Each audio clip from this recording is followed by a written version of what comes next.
Welcome back, brothers, to Malore. Tonight's we're diving into Lord of the Death Company, which consists of the Blood Angels as fall into the Black Rage. As always, before I get to the madness, be sure to like and comment the videos and topics you see in the future.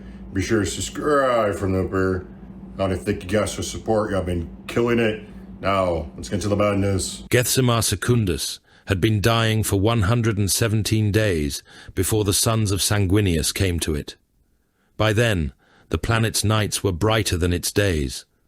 Orbital strikes had burned through the upper atmosphere until cyclonic storm systems carried ash from continent to continent, and the hive cities rising through those storms glowed like funeral pyres beneath black thunderheads. Kharon Hive alone held billions behind curtain walls of adamantium and ferrocrete, its highest spires still protected by void shields that shimmered whenever falling shells or lance debris struck them, while everything outside those shields had been reduced to an industrial graveyard. Whole habitation districts had ceased to exist, except as ridges of broken masonry, over which the Astra Militarum drove in columns so long that tank commanders could fight for days without seeing either end of their formation. Lehman Russ battle tanks churned through streets compacted beneath rubble, corpses and the ground remains of buildings. Baneblades crawled behind them like mobile fortresses, their tracks breaking open abandoned shelters and grinding bone into the grey mud. Basilisk batteries fired until their barrels glowed, changed barrels, and fired again. Men disappeared by the regiment. Armoured companies vanished between one Vox report and the next. On the western continent alone, the Departamento Munitorum had recorded 7 million dead during the previous 9 days, and had stopped pretending the count represented anything approaching the truth. The Black Legion had brought more than traitor Astartes. Kharon's plains swarmed with mortal regiments that had once worn imperial eagles, now scraped away or defaced beneath the eye of Horus. Cult armies marched in the wake of corrupted armor, screaming blasphemies through respirators clogged with soot. Demon engines moved among them on piston limbs, flesh stitched into iron, their exhausts vomiting oily fire while chained things wailed inside their hulls. Entire districts had been given over to sacrificial pits, where the enemy's sorcerers turned human lives into warp signals. Above the atmosphere, battleships and cruisers exchanged lance fire across distances no mortal eye could comprehend. On Gethsemar's outer moons, infantry armies numbering in the hundreds of millions fought through mining complexes and crater cities for landing fields already rendered useless by bombardment. The Imperium did not fight one war on Gethsemar. It fought hundreds of wars connected by the same ruinous name, each consuming men, fuel, ammunition and faith at rates that would have bankrupted lesser civilizations. Then the strike cruiser Crimson Testament translated from the warp beyond the system's inner defense line, and commanders who had spent months thinking in divisions and army groups suddenly altered their calculations for the arrival of fewer warriors than filled a single militarum parade ground. Captain Acastian Rael stood before the Strategium's hololithic projection as Gethsemar rotated beneath his gauntleted hand. He wore the red of the Blood Angels without ostentation, though nothing about an Adeptus Astartes in full warplate could ever be truly modest. His artificer-worked breastplate bore the winged blood drop of his chapter, its edges polished despite the scars left by previous wars, and a long-bladed chainsword rested mag-locked at his hip beside a bolt pistol whose casing had been engraved with verses from the Canticle of Baal. His face was pale and severe, framed by close-cropped dark hair, his expression carrying the composure of a warrior accustomed to commanding men whose weakest member could tear a mortal soldier apart with his hands. "Magnify Kharon," he said. His voice was low, almost courtly. The servitor fused into the Strategium dais answered, with a burst of Binharic static, and the continent swelled until red threat runes obscured much of the city. Rael studied them. The scent of blood reached him then, sweet and copper-rich, impossible in the sealed chamber. He tasted it across his tongue. For one heartbeat, he thought of Brother Myron, dead beneath the guns of an orc gargant on Van 9. Then Brother Sestian, bisected by a demon blade. Then Brother Orfeo, whose head he had carried from a trench after the walls of Belisar fell. Their names came too quickly, too clearly. He closed his fist until the servos in his gauntlet whispered, "Show me the orbital defense nexus." The hololith changed, and for less than a second, Gethsemar vanished. Rael saw walls of gold beneath a burning sky. He saw towers that could only have belonged to Terra, though he had never stood upon Terra during war. Thousands of warriors crowded ramparts beneath banners he recognized, without understanding how he recognized them. Fire crossed a blood-colored horizon, and behind all of it loomed a shape enormous enough to swallow reason, a figure in black beneath the eye of a rebellion 10,000 years dead. Then the image was gone. Karen Hive returned, cold and tactical, its void shield generators marked in amber, its defense grid command complex in red. Rael remained motionless. "Captain?" asked Lieutenant Seraphon. Rael did not look at him. "Nothing. Continue." The lie came easily, and that disturbed him more than the vision. Below the strategium, the Crimson Testament prepared for war with the relentless precision of a chapter that had survived 10 millennia by ritualizing violence. Thunderhawks cycled through embarkation bays where deck serfs dragged ammunition carts beneath the wings of gunships, and tech marines moved among engines trailing incense from brass sensors. Baal-pattern predators waited in armored lines, their engines growling whenever machine spirits were awakened for testing. Priests of Mars pressed mechadendrites to access ports and murmured the proper Binharic observances, while servitors replaced damaged track links. Bolt magazines were stacked in sealed crates beside frag and crack grenades. Chainswords lay open upon armorers' benches, while worn monomolecular teeth were removed and replaced one by one. Plasma weapons hummed beneath diagnostic loads. Jump packs were fueled, calibrated, blessed, and locked into restraint cradles. Deeper inside the ship, beneath doors engraved with names older than most imperial worlds, sarcophagi containing the chapter's honored dead were being awakened. Ancient warriors stirred within Dr. Ednort coffins as Rael moved through the armory without breaking stride. Predators will open the eastern breach only after the guard artillery has suppressed the wall batteries. Intercessor squads will fix the enemy along the transit berms. Assault elements remain embarked until we have confirmed the second line. Sergeant Seraphon inclined his head. And orbital fire? Held until the enemy commits reserves. I want their retreat routes destroyed after they decide to use them. Rael stopped beside a rack of heavy bolters as artificers loaded fresh ammunition feeds. We are not here to spend lives proving courage.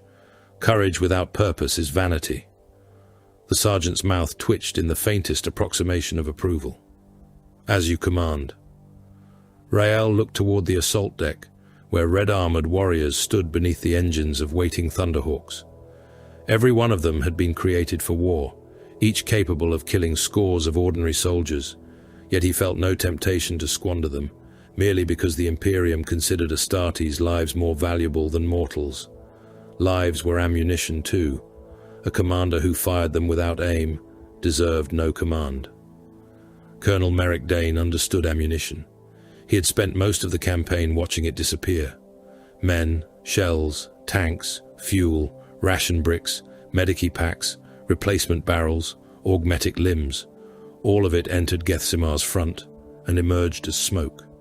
He commanded what remained of the Gethsemar 811th, though the regiment retained less than half the strength with which it had entered the war. His command post had once been a subterranean mag-rail exchange.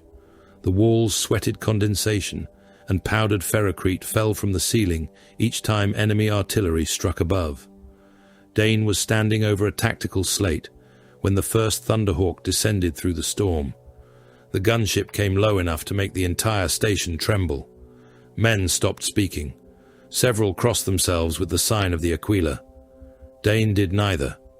He followed the aircraft through the open blast doors and watched it land upon a square already cratered by weeks of shelling. The ramp fell before the engines had fully wound down. The first Blood Angel struck the ground hard enough to crack the ferrocrete beneath his armored boots. Another followed, then another, each impossibly large beside the guardsmen waiting on the perimeter. Their armor was red, not parade ground red, but the deep arterial color of fresh blood under low, light, marked by black joint seals and chapter insignia. Bolt guns rested in their hands like ordinary rifles, despite being weapons Dane knew could break a man's shoulder if fired without proper bracing. One carried a heavy weapon across his chest with casual ease, while artillery burst somewhere beyond the ruined district. Not one of them flinched. They looked toward the explosions as though listening to distant rain. Dane had fought beside Space Marines once before, years earlier, and had hated how quickly their presence made ordinary men feel like children pretending at war. Rael descended last. "Colonel Dane." The captain removed his helm, exposing a face too composed for the world around him. Dane saluted. "My lord." "Captain will suffice." Another shell landed several streets away. A warehouse front collapsed in a cloud of pulverized stone. Rael did not glance toward it. "You hold the approaches to Karen?" "We hold what hasn't been taken, Captain." "Then show me what remains." Another Thunderhawk came down 6 minutes later, but the warrior who emerged from it was not red. His armor was black as burnt iron, ornamented with bone and parchment, and his helm bore the bleached visage of a skull. He carried a Crozius Arcanum, whose head had been fashioned into a winged icon of judgment. Dane had seen chaplains before. This one made his instincts tell him to move away. The black-armored warrior walked with extraordinary restraint, every movement controlled so completely that the control itself seemed unnatural. Blood Angels who had ignored incoming artillery turned their helms toward him. None spoke. Rael approached. "Guardian." The chaplain stopped. "Captain." His voice rasped through his helm grill. Dane heard him murmur something afterwards, too low for the Vox pickups to catch. It sounded like, "The walls still stand." A moment later, the skull helm turned toward the burning horizon. "For now." Dane looked at Rael, but the captain offered no explanation. They entered the command bunker beneath the station. The tactical chamber smelled of hot wiring, damp uniforms, and recaf left too long in metal cups. Generals appeared as translucent figures above the hololith, while orbital officers joined through static-riddled Vox channels.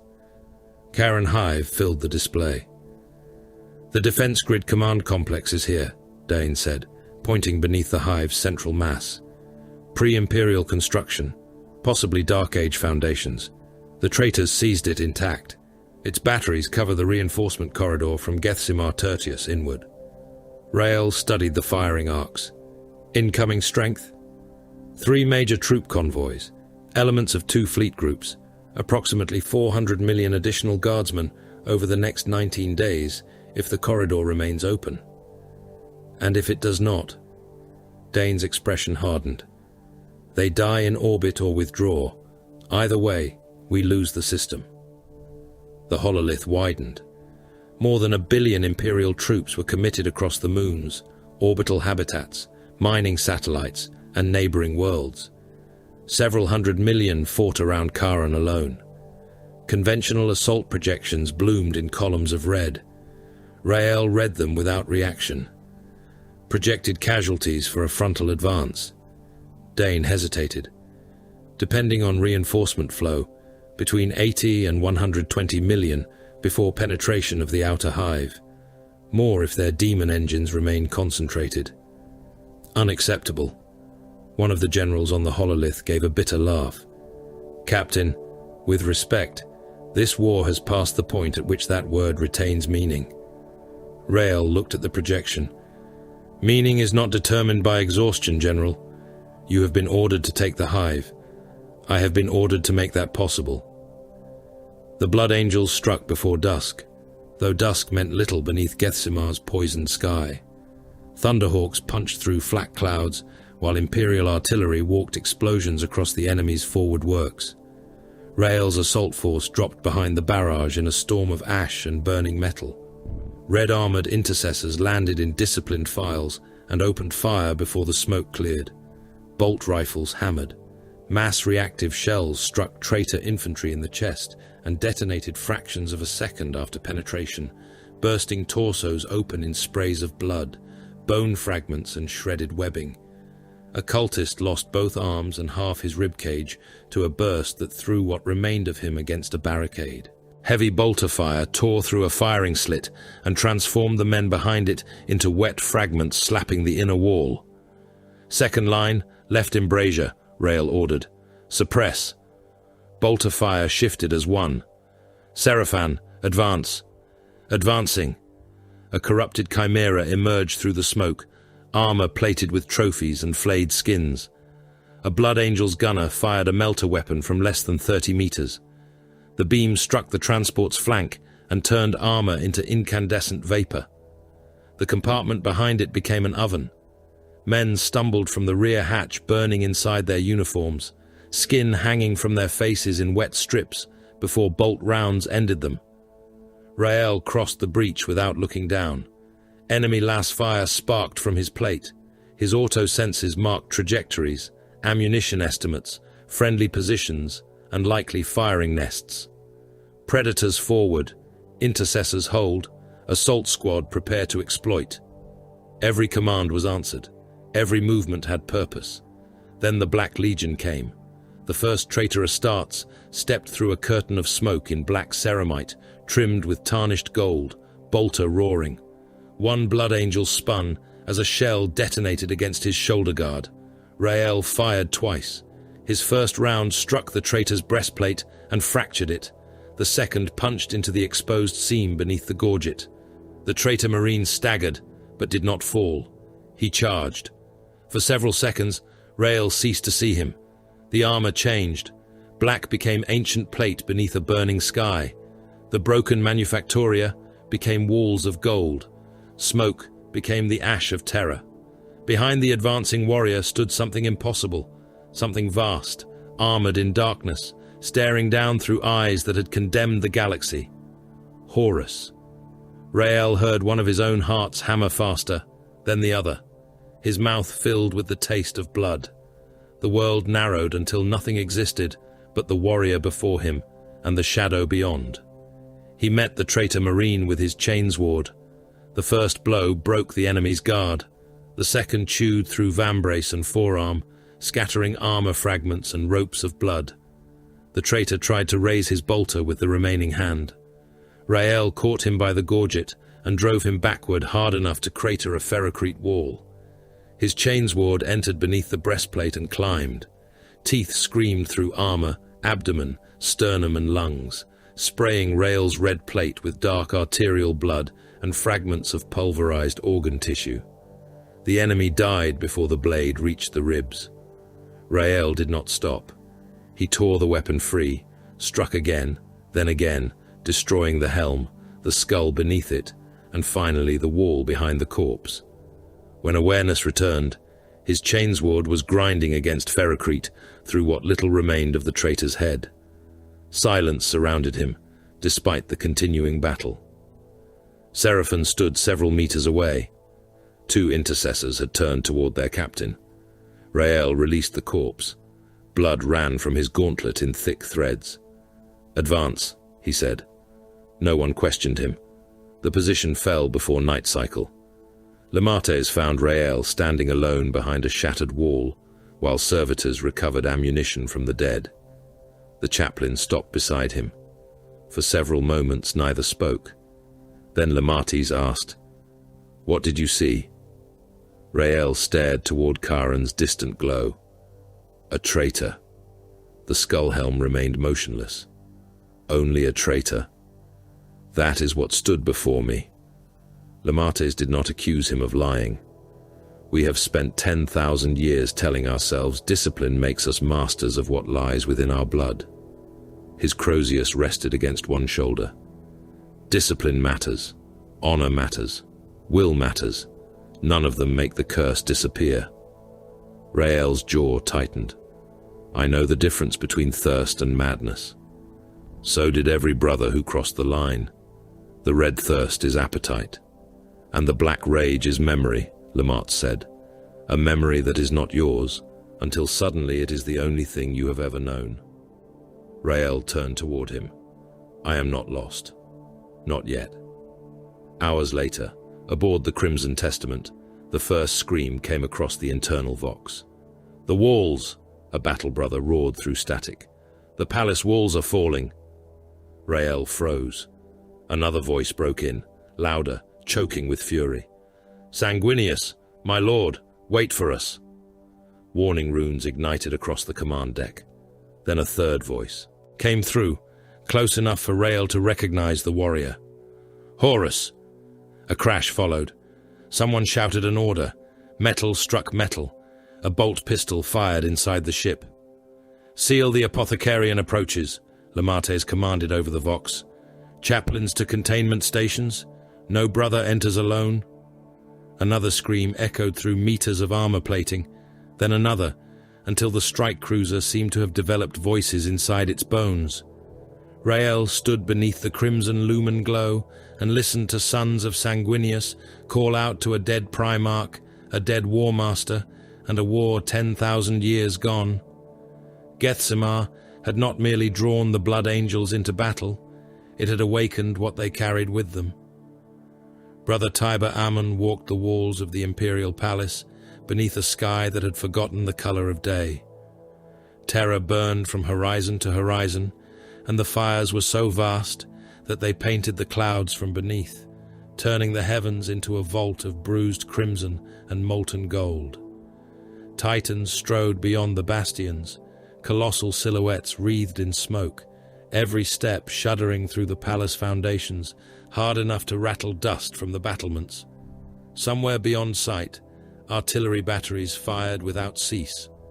Their reports rolled across the walls like thunder from angry gods, and beneath them came the deeper concussion of orbital bombardment, each strike powerful enough to shake the mountains of masonry upon which mankind's last fortress stood. Aemon tasted blood. It coated his tongue and filled his throat, thick and warm, though he could not remember being wounded.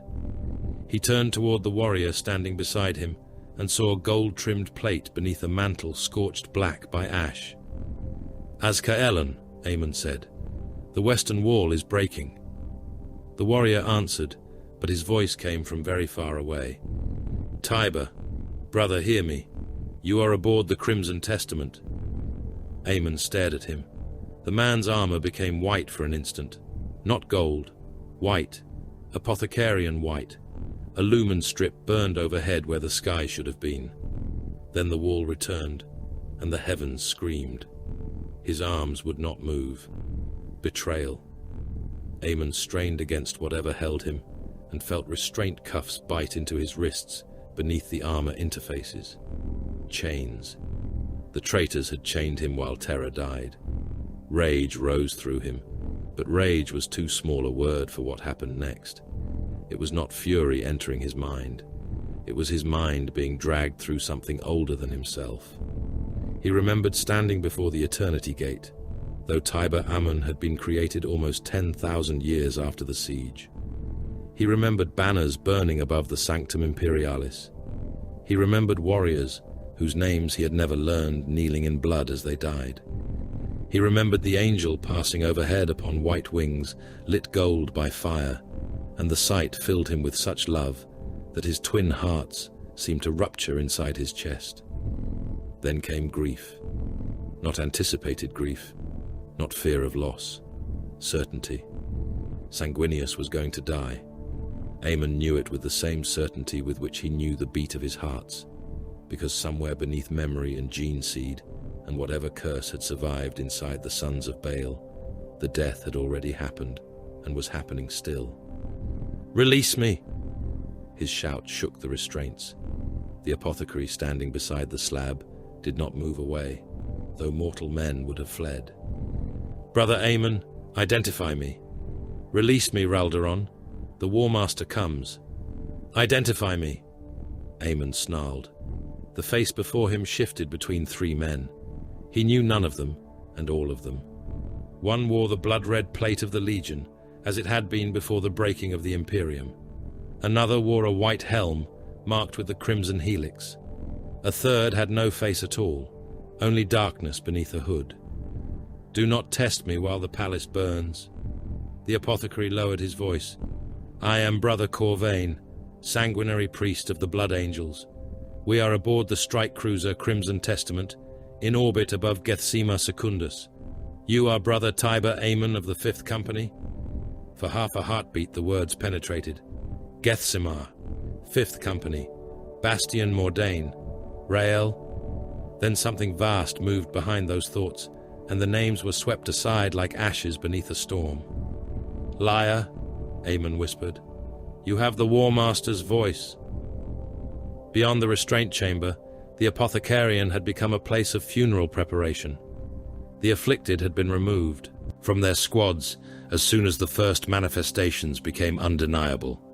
Some sat restrained upon reinforced benches, while chaplains stood before them, reciting the catechisms of restraint.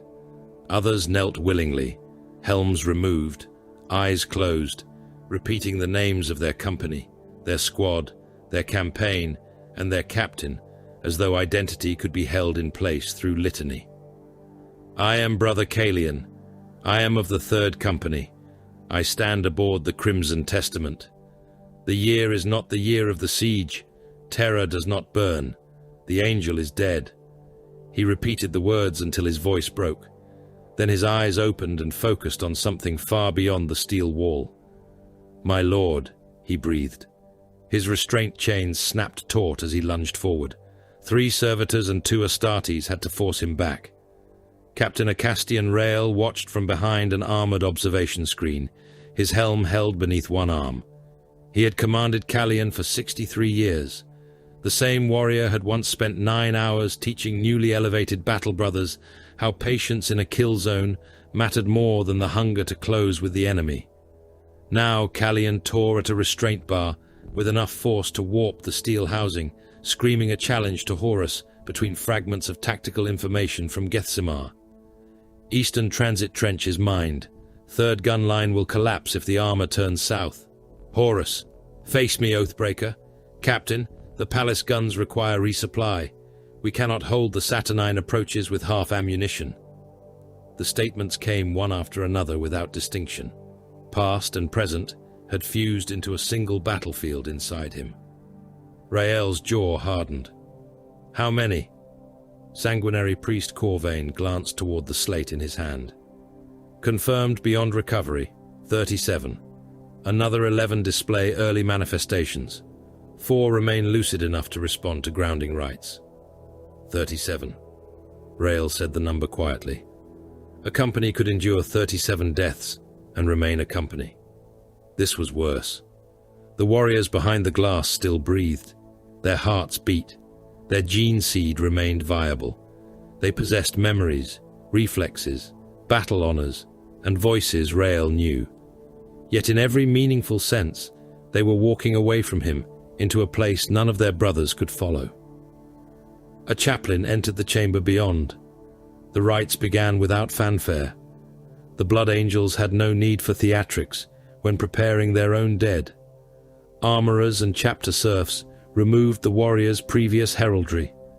Company markings disappeared beneath black pigment applied across red ceramite. Honor scrolls were retained where tradition permitted, but squad colors and distinctions of office were obscured. Across shoulder guards and knee plates, armorers painted red saltires, the sign by which the condemned would be recognized on the battlefield. Each mark was made slowly, reverently. Not one of the artisans spoke. A warrior whose breastplate had once carried an ornate golden wing was blackened until the wing vanished completely. Another had a campaign badge from Baal Primus covered beneath a single brushstroke. The ceremonies did not resemble punishment. They resembled burial. Colonel Merrick Dane stood beside Rael and understood almost nothing of the rites, yet he understood funerals. "They're alive," he said, before discretion could silence him. Rael looked at him. For a little while. Dane watched an armourer secure a black shoulder plate over Brother Callion's pauldron. Then why arm them? Rael did not answer immediately. Behind the glass, one of the afflicted had begun beating his head against a restraint brace hard enough to dent the metal. A normal man would have fractured his skull. The Astartes continued. Because he remains what he was made to be, Rael said at last. His judgment has gone. His sense of the present may be gone.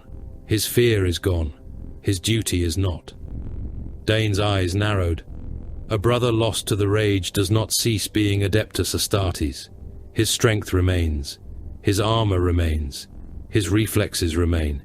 His knowledge of war remains beneath the madness. He can still kill the enemies of mankind. So you point them at the enemy. We give them the only ending left to them. There was no pride in Rael's voice. That unsettled Dane more than pride would have. Aemon heard the exchange without hearing the words. Voices became chanting on terror. The restraint chamber became a battlement chapel. Black armor closed over his body where red had been, and he did not question the transformation, because armor mattered less than the war. The War Master had betrayed them. The angel was going to him. That could not be permitted. My lord must not go alone, Aemon said. A skull-faced warrior stepped into his vision. For an instant, Aemon knew him as Chaplain Lemates. The name existed cleanly, without distortion. Then Lemates' black plate became the armor of an ancient legionary beneath the burning palace sky. Unlike the others, however, Lemates did not flicker entirely into another identity. Something about him belonged to both worlds at once.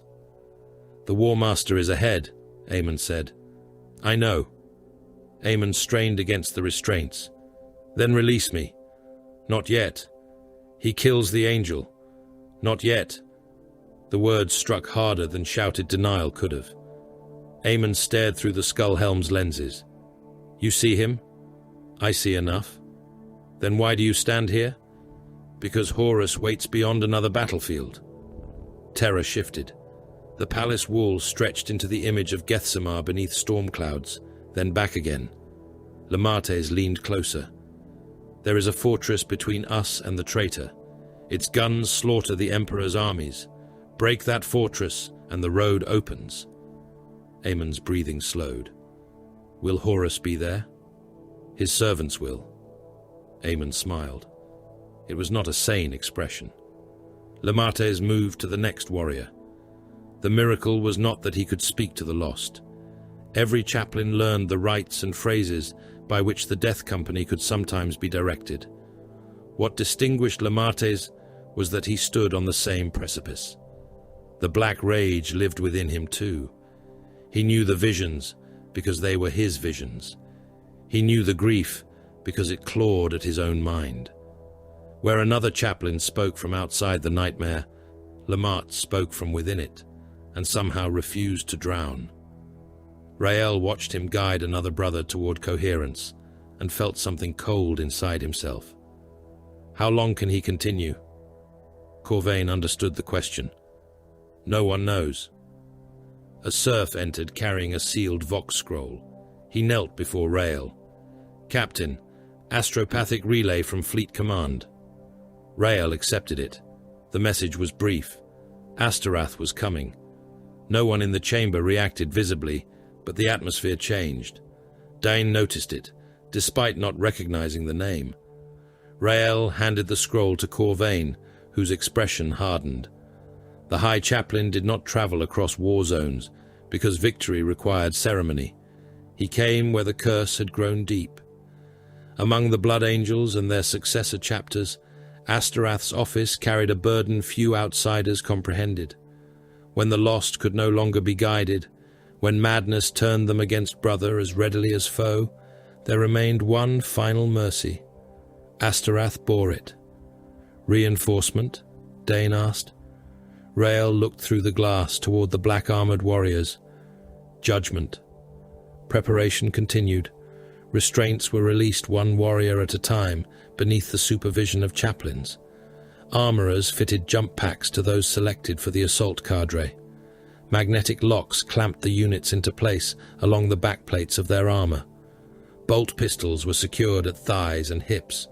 Chainswords were handed to warriors whose previous battle records marked them as close assault specialists.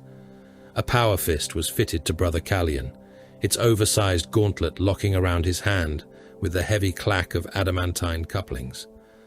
Another warrior received an eviscerator whose toothed blade was almost as long as a mortal man was tall. Inferno pistols were checked, their thermal systems cycling beneath the supervision of tech marines. Nothing was issued at random. Madness had taken identity, but the chapter still remembered what each brother had been. Aemon received his chainsword. He wrapped one gauntlet around the grip.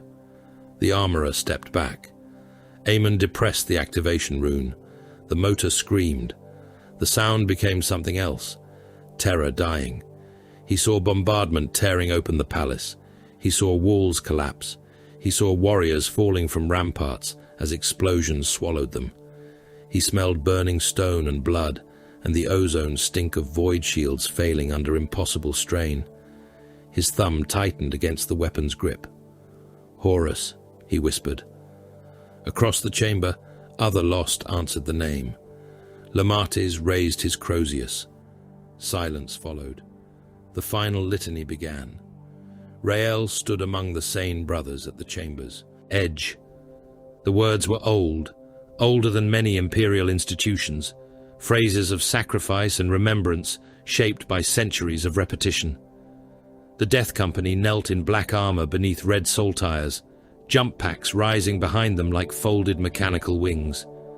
Chaplains moved along their ranks, touching Crozius heads to shoulder plates, committing each warrior to a death already accepted by the chapter. Then Rael saw feathers. One drifted through the air before him. White. Perfect. Impossible. His breath stopped. The chamber became a corridor of gold. Sanguinius stood at the far end. Rael could not see the Primarch's face, only wings and blood, and a sorrow so vast that it struck him like a physical blow. The angel knew he was going to die. Worse, he knew he had to go anyway. The despair flooded Rael's chest until his heart seemed too small to contain it. His knee struck the deck. The sound was loud in the silence. Rael's gauntlet closed against the floor. For a heartbeat, he did not know why he was kneeling. Then the chamber returned. Black armor, red saltires, chaplains, Gethsemar. He rose. No one spoke. Lamates was looking directly at him. Rael held his gaze and said nothing. The tactical briefing began less than an hour later. Bastion Mordain appeared above the strategium table as a massive fortress complex buried into the northern approaches to Keren Hive. Gun towers covered its walls. Armored revetments surrounded the central keep. Trenches, minefields, and overlapping fields of fire extended for kilometers in every direction. Enemy strength estimates placed hundreds of thousands of traitor troops within supporting distance, along with corrupted armor, heavy artillery, and at least 3 confirmed demon engines. Its guns had stalled the advance of an entire Imperial army group and turned the surrounding plain into a field of burned-out tanks and unburied dead. Dane pointed toward the northern wall. "We've attempted 6 major assaults. The longest held the outer trenches for 14 hours. We lost 3 full regiments and most of an armored brigade." Rael studied the hololith. "Conventional siege estimate. Weeks, if we accept the losses." Lamartz entered the strategium. He looked once at the fortress. 40. Dane turned. 40 what? 40 of the lost. Rael's eyes remained on the projection. "Gunship support," Lamartz continued. "1 night." Dane stared at him as though he had misunderstood. "That fortress is defended by hundreds of thousands." Lamartz said nothing. Rael slowly looked toward the black-armored chaplain. "Granted." Dane's gaze moved from one space marine to the other. "What can 40 warriors possibly do against that?" No one answered him. The Thunderhawk shook hard enough to make the restraint chains sing. Brother Tiber Aemon heard the vibration through his armor, through the reinforced bench beneath him, through the black ceramite enclosing his body, and interpreted it not as atmospheric turbulence, but as the footfall of a titan moving somewhere beyond the walls of the Imperial Palace. Red emergency lumens strobed across the troop bay, becoming muzzle flashes in his vision. The gunship banked violently. Harness locks strained. Somewhere outside, flak shells burst in rapid succession and slapped fragments against the Thunderhawk's armored hull with the sound of stones cast against a tomb. Around Amon, the other warriors of the Death Company jerked against their restraints. Their armor had once been red. Now every suit was black, scarred by the hurried work of armorers and marked with red saltires across shoulder guards and knee plates. Bolt pistols hung at their thighs. Chainswords rested mag-locked beside them. Jump packs rose behind their backs, turbines spinning at idle with a restrained mechanical growl that sounded almost animal. Aemon could smell promethium through his helm's filters. He could smell hot metal. He could smell blood that had not yet been spilled. "The walls endure," one of the lost said. "The walls endure because we endure." Another answered, "By the blood of the angel." A third growled, "Raldaron, command us." The warrior opposite him was staring at Chaplain Lemates when he said it. Lemates stood at the center of the troop bay, mag boots locked to the deck as the gunship rolled through another barrage. He alone seemed unmoved by the violence outside. The skull helm turned slowly from warrior to warrior. "Remain bound." The command came through the squad vox, flat and uncompromising. Aemon hated the words. Every instinct demanded release. Terror burned. Horus waited. The angel was somewhere ahead, alone amid betrayal, and still they sat chained like prisoners. "Release us," Aemon said. "Not yet," Lemates replied. The Thunderhawk plunged. Warning runes flashed across Amon's retinal display. A missile screamed past the starboard wing, detonated behind them, and the concussion threw several Death Company Marines against the harness restraints. One of them roared and seized the steel bar across his chest with both gauntlets. Servos whined. Metal bowed. The warrior pulled until one of the mountings tore halfway free from the bulkhead. The sane blood angels seated farther forward did not look back. They wore the red of the chapter and the composure of warriors who understood exactly what sat behind them. Sergeant Kalos spoke over the internal vox. "Approach corridor in 20 seconds. Squad, weapons live on ramp deployment. No one releases the lost until the corridor is secure." Lemates answered, "They remain mine until I command otherwise." The red-armored blood angels dropped first. The Thunderhawk hit the ground only long enough for its assault ramp to crash into broken ferrocrete. Kalos and his squad descended into smoke, taking fire before their boots cleared the aircraft. Their bolt rifles fired in measured bursts, each shot selected, each target confirmed through auto-senses before the weapon bucked. The contrast was absolute. The Death Company strained like caged beasts behind them, while the sane brothers outside fought as if conducting a formal execution. Kylos marked a heavy stubber nest. 2 bolt rounds entered the embrasure. One detonated inside a traitor's chest and threw pieces of him across the gun shield. The second struck the weapon feed, rupturing ammunition and setting the firing position alight. Another blood angel dropped to one knee and fired into a sandbagged trench where cult troops were trying to swing an autocannon toward the Thunderhawk. 3 shots. 3 bodies opened from within. Left corridor secure. Right emplacement suppressed. Melter team advancing. Their voices remained calm, while tracer fire crossed around them in red and white lines. Inside the gunship, a Death Company warrior began laughing. Another shouted, "They are on the walls! They are on the walls!" Aemon pulled against his own chains until the restraints bit hard enough to register pain alerts across his helm. He barely noticed them. The ramp warning changed from amber to green. Lemates raised his Crozius. "Now!" Harness locks released in a single mechanical clatter. The Death Company surged forward. They did not form ranks. They did not check spacing. They did not wait for the sane brothers to clear the ramp. Black armored bodies struck the deck hard enough to buckle plating beneath their boots as they accelerated toward open air. Eamon ran with them. The instant he reached the ramp edge, he fired his jump pack. The world became flame. The turbines howled behind him and threw his body into the sky with brutal acceleration. His armor locked around his joints to keep the force from wrenching them apart. The landing zone vanished beneath him. Tracer fire passed in sheets.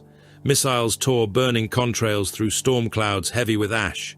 A Thunderhawk on the western approach lost part of a wing to flak and rolled across the sky, trailing fire, disgorging armor fragments and burning fuel before disappearing behind the fortress wall.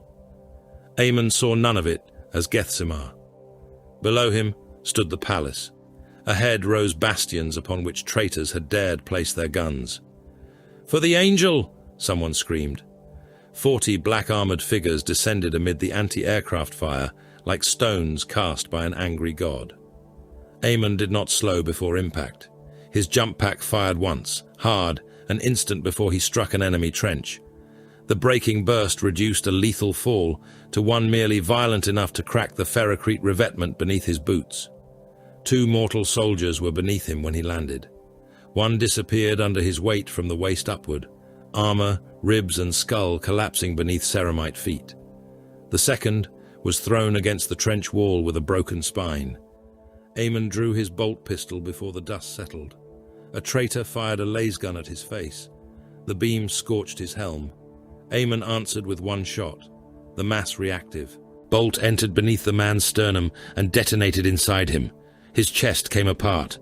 Blood and fragments of rib struck the rear wall hard enough to stick there. Eamon had already turned away. His chainsword came free. He thumbed the activation rune, and the motor screamed into life. The trench became a butcher's channel.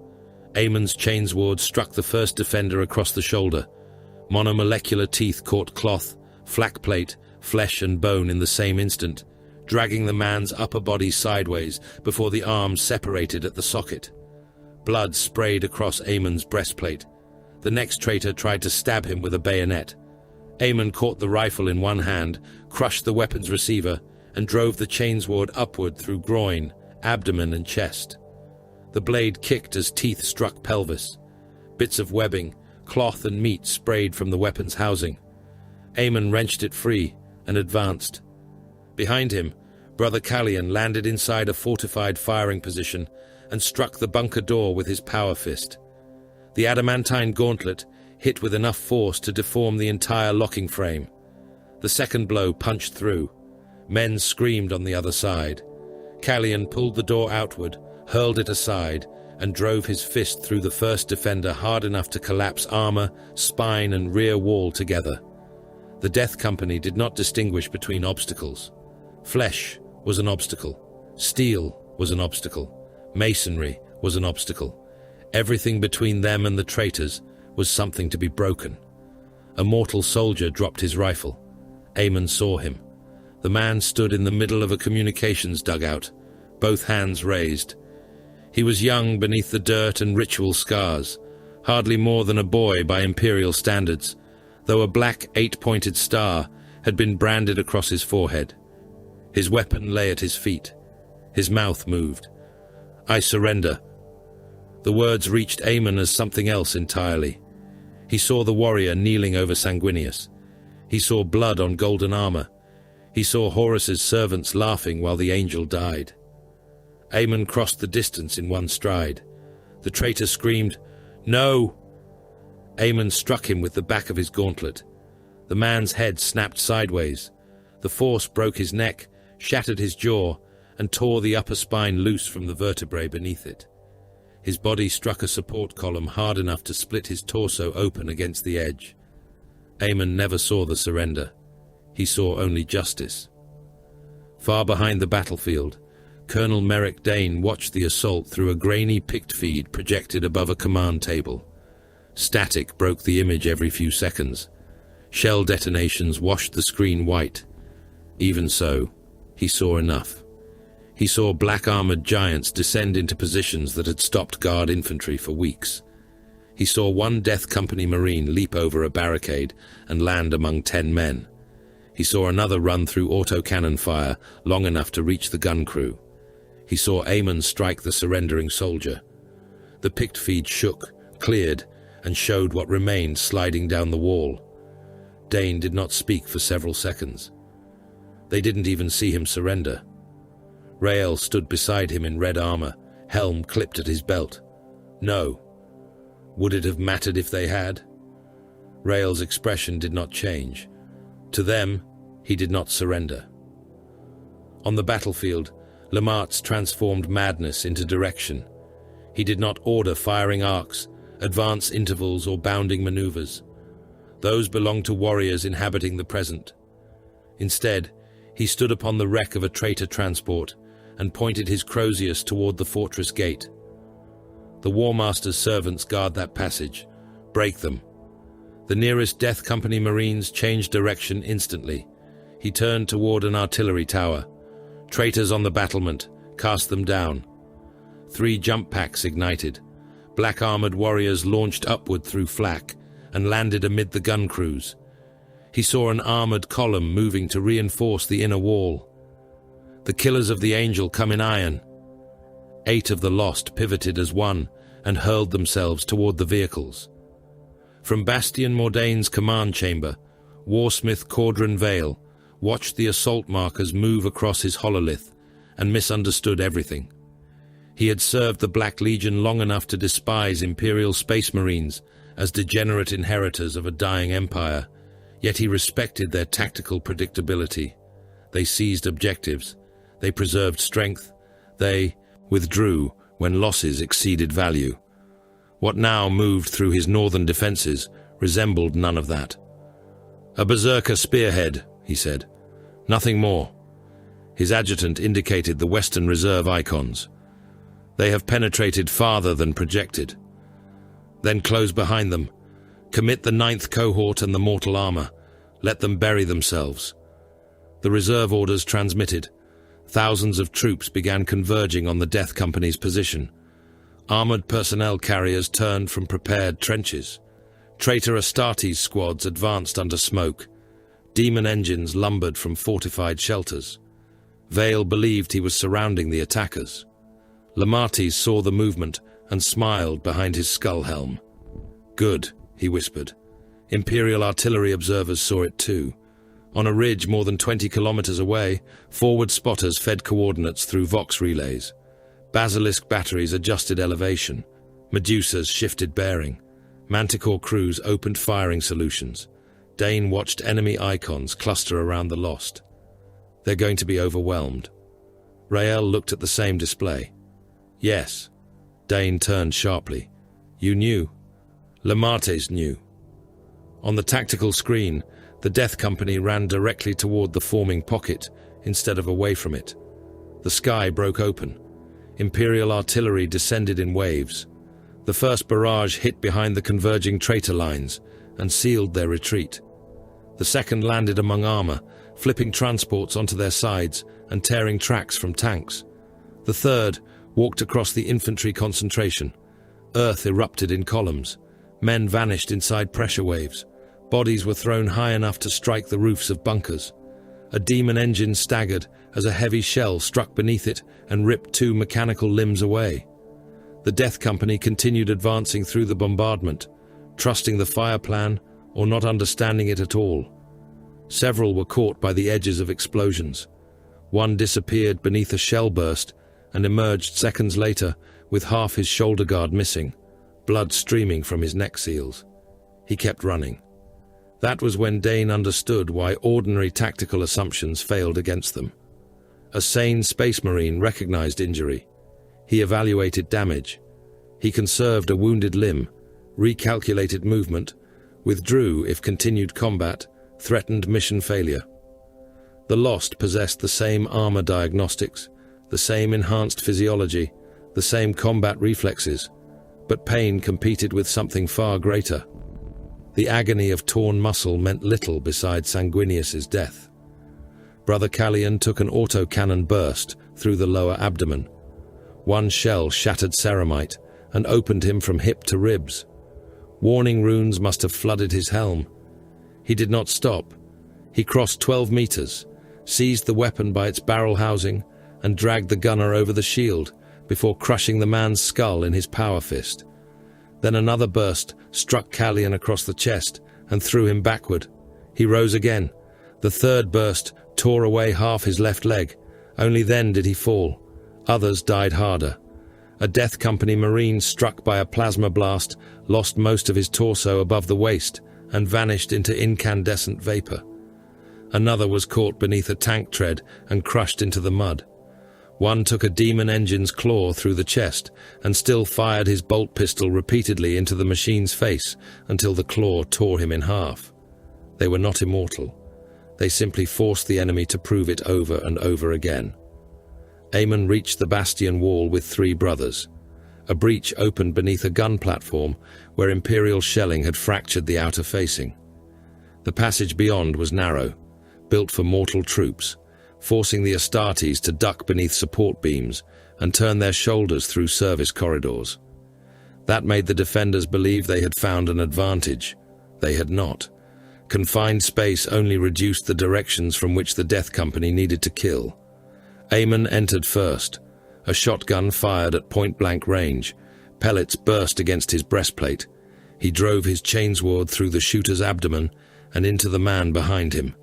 The weapon jammed momentarily between 2 bodies. Aemon released it, drew his bolt pistol, and fired down the corridor. The first shell entered a man's eye and detonated inside the skull. Bone fragments punched through the cheek of another defender. The next round hit a chest plate and blew the man's spine through his back. Brother Thalie advanced beside Aemon with an eviscerator held in both hands. The enormous blade filled the corridor with screaming teeth. 3 defenders tried to retreat through a doorway. Thalie struck horizontally. The weapon tore through one at the waist, opened another from hip to shoulder, and dragged part of the third into the doorframe before the motor cleared itself. They descended. The deeper corridors became hotter. Ammunition-handling servitors moved along wall tracks. Red hazard lumens flashed above sealed blast doors. Aemon smelled propellant and machine oil. His helm marked explosive concentrations ahead. He did not understand the symbols as part of Gethsemar. He saw the vengeful spirit. He saw Horus's ship closing around him. "There," he said. An ammunition magazine lay beyond the next bulkhead. Brother Vael carried demolition charges. He placed them along the magazine locks, while Aemon and Thaler held the corridor. Traitor troops came in waves. Bolt pistols thundered. Chainswords screamed. The passage filled with bodies, until the defenders had to climb across their own dead to attack. Lamate's voice entered the vox. "Charges placed. Withdraw." Aemon looked beyond the sealed inner door. Something waited there. He knew it. Horus. "Withdraw," Lamates repeated. "No," Aemon said. Brother Thale turned toward the same door. "He is beyond it." Vael armed the charges. "Brother Aemon, return. The War Master is here." The corridor shook under another artillery strike. Aemon lifted his chainsword. "Open it." Vael obeyed. The charges detonated before Lamates could reach them. Bastion Mordain died from the inside. The ammunition magazines ignited in sequence. For a fraction of a second, the fortress seemed to swell as pressure tore through internal chambers. Then the northern gun platforms vanished in a white-orange eruption that hurled towers, armor plating, bodies and burning ammunition hundreds of meters into the air. Secondary explosions raced along supply tunnels. One wall collapsed outward and buried entire trench lines beneath thousands of tons of masonry. A gun turret the size of a hab block tore free from its mounting and rolled down the bastion slope, trailing fire. The blast front reached Imperial lines seconds later and struck hard enough to knock men from their feet. Dane watched the fortress burn. For 23 days, Bastion Mordain had stopped an Imperial army group. Before dawn, fewer than 50 black-armored space marines had broken it. Armored columns were already moving. Infantry formations surged forward through the breach. Millions of guardsmen advanced beneath banners blackened by smoke, following the path the Death Company had opened with their bodies. Dane stared at the tactical display as survivor icons appeared. Barely half the lost remained. He looked at Rael. "What happens," the colonel asked quietly, "if those things ever turn in the wrong direction?" Rael did not answer. The survivors of Bastion Mordain returned beneath a dawn the color of old blood. Thunderhawks descended through ash and drifting metal fragments, while the broken fortress burned across the horizon, its ammunition vaults still cooking off in rolling concussions that shook dust from the landing platforms. Of the warriors who had gone out in black armor beneath red saltires, fewer than half returned under their own power. Some limped from the gunships, with armor scored so deeply that the black surface had been stripped almost to pale ceramite beneath, while others bore wounds that would have condemned sane Adeptus Astartes to the apothecarian before they had taken another step. One had lost the lower part of his left arm and still worked the stump as though gripping a weapon no longer there. Another dragged a ruined leg behind him, the knee joint locked and leaking hydraulic fluid mixed with blood, yet fought against every chapter serf, attempting to guide him toward the restraint cages. Chains ward housings were clogged with hair, cloth, bone, and strips of meat compacted around the teeth. Bolt pistols came back empty, or nearly so, their slides blackened by heat and residue. A jump pack had fused half into the backplate of Brother Thal's armor, its turbine casing cratered by shrapnel. He did not seem to notice. He was shouting at the burning horizon, demanding that the Eternity Gate be held. The chapter serfs moved among them, with the caution of men who had rehearsed the same nightmare across generations. They did not approach from blind angles. They did not touch the lost without warning. Restraint poles, maglock shackles, and adamantine chains were prepared before the gunship ramps lowered. Servitors with reinforced torsos waited on articulated track units, their flesh pale and waxen around the augmetic grafts that allowed them to withstand blows which would pulverize ordinary attendants. Even with that preparation, the first restraint failed almost immediately. Brother Callian, blood still pumping from a ragged cavity beneath his breastplate, saw something none of the others could see and lunged toward the eastern perimeter. 3 serfs scattered. A servitor caught his arm. Callian turned with such force that the machine's shoulder assembly tore out of its socket in a shower of sparks and preserved tissue. Lamates struck the ground once with the butt of his Crozius. Callian. The lost warrior froze. The traitor is not there. Callian's helm snapped toward him. He fled. Then save your wrath for where he hides. The words penetrated whatever war existed inside him. Callian allowed the remaining servitors to chain his wrists. His breathing remained fast and animal, but he stopped fighting. Rael watched from the edge of the landing platform, with Colonel Dane beside him. Neither spoke until the last of the wounded had been secured. Dane had seen field hospitals after armored assaults and execution pits opened after cities were retaken. He had seen men burned black inside tanks, infantry reduced to scraps by artillery, and entire trench companies suffocated beneath collapsed earthworks. None of that had prepared him for warriors who appeared half dead and yet required chains. "They won," he said at last. Rael's gaze remained on the black-armored figures. "They were used." Dane frowned. "There is a difference?" "There is always a difference." Rael turned away. "Victory is what command writes afterwards. Use is what happens to the weapon." Lamartz joined him within the shadow of a Thunderhawk wing. The chaplain's armor bore fresh gouges, and dried blood darkened the lower edge of his skull helm. The rage deepens among them. Rael looked toward Aemon, who knelt in restraints with his head bowed, as though listening to a voice beneath the ferrocrete. "Can they still be directed?" "Some." "And the others?" Lamartz was silent for a moment. "The others will either die in battle, or cease to be useful in battle." Rael understood the rest without hearing it. For a time they stood without speaking, while the distant artillery continued. Then Rael said, "You told me once that the floor was not one thing. It is not. The thirst is in me now."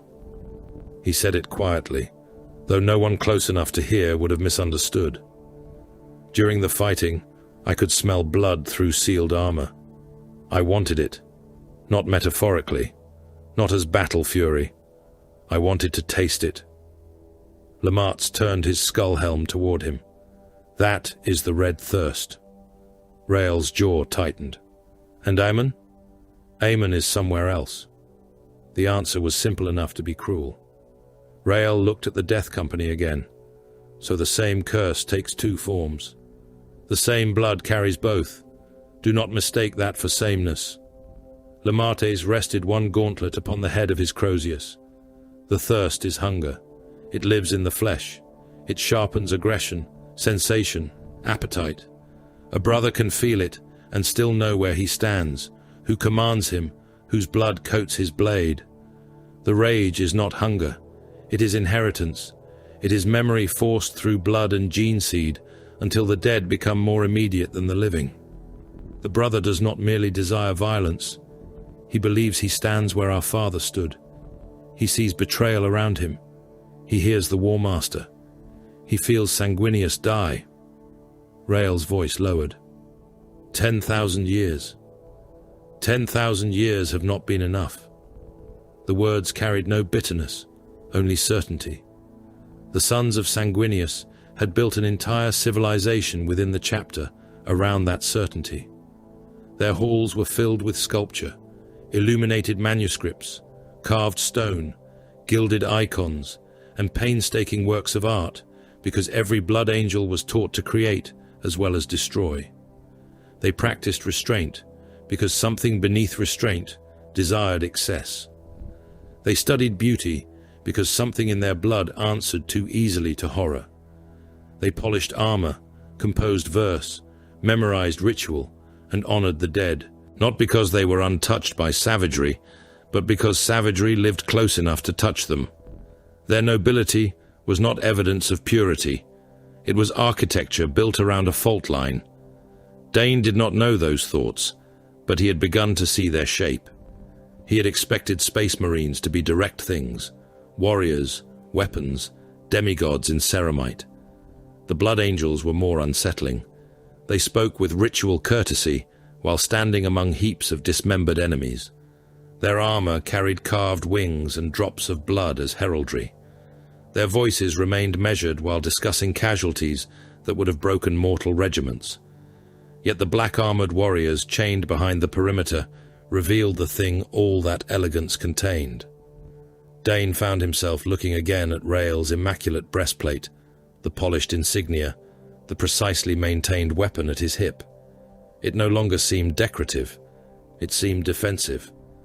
The prisoner was brought in before midday.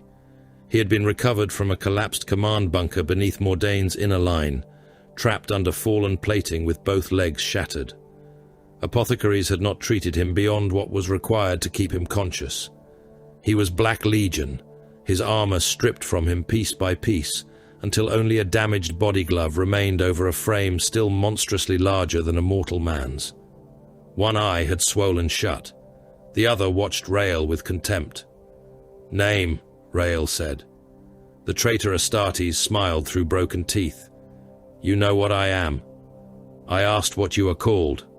Sergeant Malchion Vark, 9th Cohort. I served beneath better commanders than you before your chapter learned to paint its armor." Rael stood before him without helm or weapon drawn. "Your fortress is gone. So are many of your mad dogs. Your command routes beneath Karen. Give them to me." Vark laughed. It was a wet sound, blood bubbling in his throat, still pretending to be angels. Rael did not react. The prisoner leaned forward as far as the restraints allowed. "That is what amuses me about your kind. Red armor, golden wings, noble faces, all that theater to hide what sits underneath." Dane watched from behind an observation pane. Lamartez stood beside him, motionless. Vark continued. "We saw them. Black armor, red crosses, howling like beasts. They tore through mortals who had already thrown down weapons. They crawled forward after losing limbs. One of them bit through a man's throat after his chainsword broke. He smiled again. "And you call us monsters?" Rael's face remained composed. "The roots. Do you think your father looked noble when Horus broke him?" Rael moved. It was less than a step, barely anything. Yet the suddenness made Dane's breath catch. Rael's right hand had half closed before he stopped himself. His shoulders tightened. The muscles along his jaw stood out beneath pale skin. The prisoner's smile widened. There it was. Recognition. Not understanding, perhaps, but enough. "Horus," Vark said softly. Rael said nothing. "Horus killed him." Lamates stepped through the doorway before the next word could be spoken. "Enough." Vark's single open eye moved toward the skull helm. "Ah, another one." Lamates leaned closer. "You mistake knowledge for power, traitor." "Do I?" "You learned a wound exists. You have not learned how deeply it cuts." The prisoner chuckled. "Then perhaps my lord will teach us both." That was the first indication that Mordain had not merely been a fortress. It had been a listening post. The data recovered from its lower command levels confirmed the rest. Tech Marines broke encryption, while librarians examined captured cogitator cores under wards and psychic seals. Beneath Karan Hive, deeper than most Imperial maps acknowledged construction existed, the Black Legion had uncovered something old enough to predate the Imperium. The fragmentary Mechanicus classifications called it an Archaeotech Psycho-Resonant Array. The name described little. What mattered was function. The device could receive psychic impressions, amplify them, and project them through local population density. It had likely been designed for communication, command synchronization, or some other purpose belonging to an age when mankind understood machines no longer replicable. Varrock Kell had found another use. His sorcerers had spent weeks experimenting upon captive populations in the lower hive. Fear could be intensified until entire hab blocks panicked simultaneously. Anger could be driven through crowds until they tore one another apart. Grief could be amplified into mass catatonia. None of those effects had decided the war. Then the Blood Angels arrived. The resonator had found a signal already waiting inside them. Sanguinius. Not his living presence, but the wound left by his death. A psychic scar carried through 10,000 years of gene seed inheritance, and whatever unknowable connection bound the sons of a Primarch to the father from whom they had been wrought. The device did not create the Black Rage. It did not need to. It merely pressed upon the place where the wound already existed. Rael stood over the decrypted tactical display and felt cold spread through him. They did not know before Mordain. "No," said Lamates. "They know now." "How long until they retune the array?" "They may already have done so." Outside the bunker, Gethsemar continued murdering armies. Across the northern plains, the breach at Mordain allowed 3 Imperial army groups to advance beneath massed artillery cover. Hundreds of millions of guardsmen moved through sectors that had been static for weeks. Armored columns stretched beyond visual range, Lehman Russ companies advancing beside hellhounds, chimeras, and super-heavy detachments, while engineering regiments cleared mines under continuous fire. Farther east, a Titan maniple crossed an industrial basin beneath a storm of rockets. One warlord fired its volcano cannon and erased a corrupted engine from existence in a flash so bright that observers kilometers away saw skeletal shadows through closed eyelids.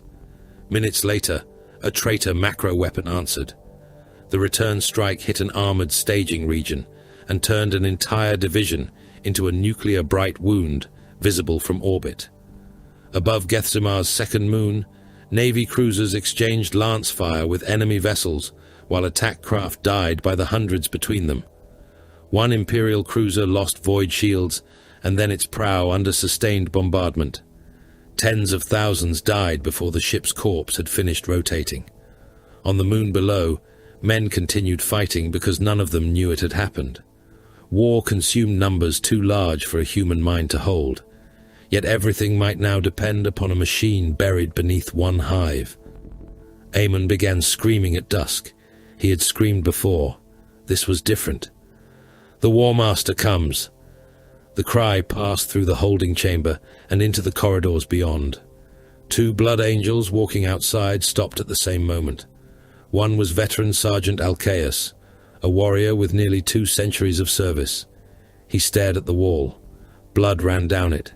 He blinked. The wall was dry. "Sergeant?" his companion asked. Alcaeus touched the ceramite with 2 fingers. Nothing came away. I saw. A thunderclap rolled over the encampment as artillery fired beyond the horizon. The second warrior ducked instinctively. For a heartbeat, he saw golden walls shaking beneath bombardment. "Terror," he whispered.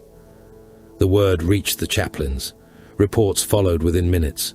Brothers who had shown no previous symptoms began describing dreams while awake. One claimed he smelled feathers burning. Another heard Sanguinius speaking through static on a Vox channel. A third insisted that the local sun was wrong, because Terra's sky should have been red. Lemates stood within the command shelter and listened to every report. "It is deliberate," he said. Rael looked up. "You are certain?" "The pressure has rhythm. It rises when their transmissions spike. They are testing us. Then we withdraw beyond range." Lamart's answer came immediately. "No." Rael stared at him. "We retreat. They learn the weapon works. They strengthen it. They force us farther from Karen, while their batteries remain intact. Eventually, they turn it on every son of Sanguinius who enters the system. And your alternative? Use those they cannot break." Rael understood before the chaplain finished. "The lost. They are already gone. The resonator cannot make Aemon believe himself upon Terra more completely than he already does. It cannot take the present from a warrior who no longer possesses it. That is your argument. It is the truth." Rael looked toward the tactical projection of Karen. "We send madness against the machine that feeds on madness. We send a blade into the hand that believes it holds our throat." The logic was obscene. It was also sound. Rael opened his mouth to answer. Every lumen in the command bunker flickered. The hololith distorted. A low vibration passed through the floor, too deep to be artillery. Across the encampment, blood angels stopped. One stood beside a predator, while a tech marine spoke to him and slowly turned his helm toward the eastern sky. Another froze halfway through, locking a bolt magazine into his weapon. A third dropped a crate of grenades and stared at his own hands. Rael heard breathing over the Vox, then a voice, small, confused. "Why is the sky burning?" Another answered. "No." A third voice began to weep. Then someone screamed one name. "Horus!" The word multiplied. One voice became 5. 5 became 20. Across the Blood Angels' lines, warriors roared the War Master's name as if 10,000 years had collapsed into a single instant. And somewhere beneath Karen Hive, something ancient had learned exactly how to make angels fall. The sealed decks of the Crimson Testament had the silence of a mausoleum, though the dead within them still breathed.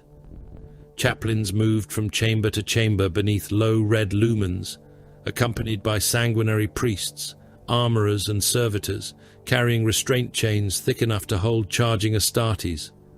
No bells sounded. No victory canticles were sung. No brother was praised for joining the black-armored ranks. The sons of Sanguinius understood too well what was happening. Those who had crossed beyond recall were separated from their squads, stripped of company markings, and seated beneath restraint frames, while artificers covered honors earned across decades or centuries of war. Red plate disappeared beneath black pigment. Golden wings vanished. Names painted upon greaves were obscured. Red saltires were applied in their place, each mark a declaration that the warrior beneath it had already been counted among the dead. Their former comrades watched from beyond armored thresholds without speaking. Some stood bareheaded. Others kept their helms on, perhaps because a helm concealed grief better than discipline could. There was no disgrace in the ritual. yet shame clung to it all the same. Not the shame of cowardice or failure, but the older shame carried by the blood angels since the death of their Primarch, the knowledge that every noble gesture, every illuminated manuscript, every perfect blade stroke, and every carefully measured word existed beneath the shadow of this ending. Brother Halcyon succumbed while cleaning his bolter. There was nothing dramatic in the beginning, no scream, no convulsion. He sat upon a maintenance bench in the command arming chamber, with his weapon broken down across a white cloth, calmly inspecting the bolt carrier assembly, while Captain Acastian Rael reviewed assault dispositions with Lieutenant Seraphon. Halcyon had served beside Rael for 112 years. They had fought through the ash wastes of Berenthos, descended together into the necropolis vaults of Carthax, and stood back to back upon the hull of a crippled strike cruiser, while boarding beasts tried to tear through the void-sealed corridor around them. Halcyon had once held a breach for 11 minutes, with half his face burned away, and later apologized because he believed his fire discipline had deteriorated during the final 30 seconds. He was the sort of warrior younger brothers measured themselves against. He slid an oiled cloth along the bolt gun's receiver and said, "The western bastion has fallen." Rael glanced toward him. "Mordain?" Halcyon did not answer. His hand stopped moving. For a moment he simply stared at the weapon before him. Then he looked upward. His pupils widened. "Do you hear them?" Seraphon went still. Rael took one step closer. "Halcyon." "There." Halcyon smiled. It was the expression of a man seeing something beautiful. The angel. Rael's heart seemed to miss a beat. Halcyon rose so quickly that the bench went over behind him. The disassembled bolter scattered across the deck. "My lord," he cried, not to Rael, but to something beyond him. "The traitors are breaking through. We must reach him." "Brother," Seraphon said, "you are aboard the Crimson Testament." Halcyon looked at him. Recognition vanished. His expression changed from wonder to murderous suspicion. "Who are you?" Rael moved before Seraphon could answer. He caught Halcyon's wrist as the veteran reached for a combat blade. Halcyon struck him with the other hand, the blow hard enough to dent the edge of Rael's gorget. The two Astartes crashed into the maintenance bench. Servitors recoiled against the walls. Halcyon roared and twisted with strength that forced Rael's armor servos to compensate. "Horus!" Halcyon screamed. Rael drove his shoulder into him and forced him against the deck. Seraphon seized the other arm. Halcyon bucked beneath them. "Hold him! I have him! Chains!" Two restraint servitors lurched forward. One locked an adamantine cuff around Halcyon's wrist. The other barely secured the second before he wrenched both arms apart, hard enough to pull the servitors from their tracks. "Captain!" Halcyon shouted. For one heartbeat the voice was his again. Rael froze. Halcyon stared up at him, not through him, at him. Then blood seemed to drain from the veteran's face. "Where is Sanguinius?" The question destroyed whatever hope had existed. Rael lowered his head. "Restrain him." No one argued. By the time the chaplains came for Halcyon, his armor had already been removed. Rael watched the artificers carry the red plates away, one piece at a time. The sight affected him more deeply than watching men die. Death was clean in comparison. Death ended a warrior. The rage preserved the body and consumed the man who had inhabited it, leaving strength, memory fragments, and killing instinct behind like weapons abandoned in a ruined fortress. The chaplains prepared those weapons carefully. They did not attempt to reason with the lost in the language of the present when the present had ceased to exist for them. Instead, they spoke into the nightmare. Ancient names became commands. Half-remembered places became objectives. Ritual became navigation. A black-armored warrior thrashed against his restraints, while a chaplain stood before him. "The traitors breached the Delphic gate," the warrior screamed. "Then you will hold it," the chaplain replied. "Where?" "Beyond the red wall." The warrior looked toward the hololithic projection of Karen's southern defense district and saw whatever his mind needed to see. The angel passes there? He does. I will follow. Another brother insisted that the War Master's Justerin waited inside an enemy armor depot. The chaplain did not correct him.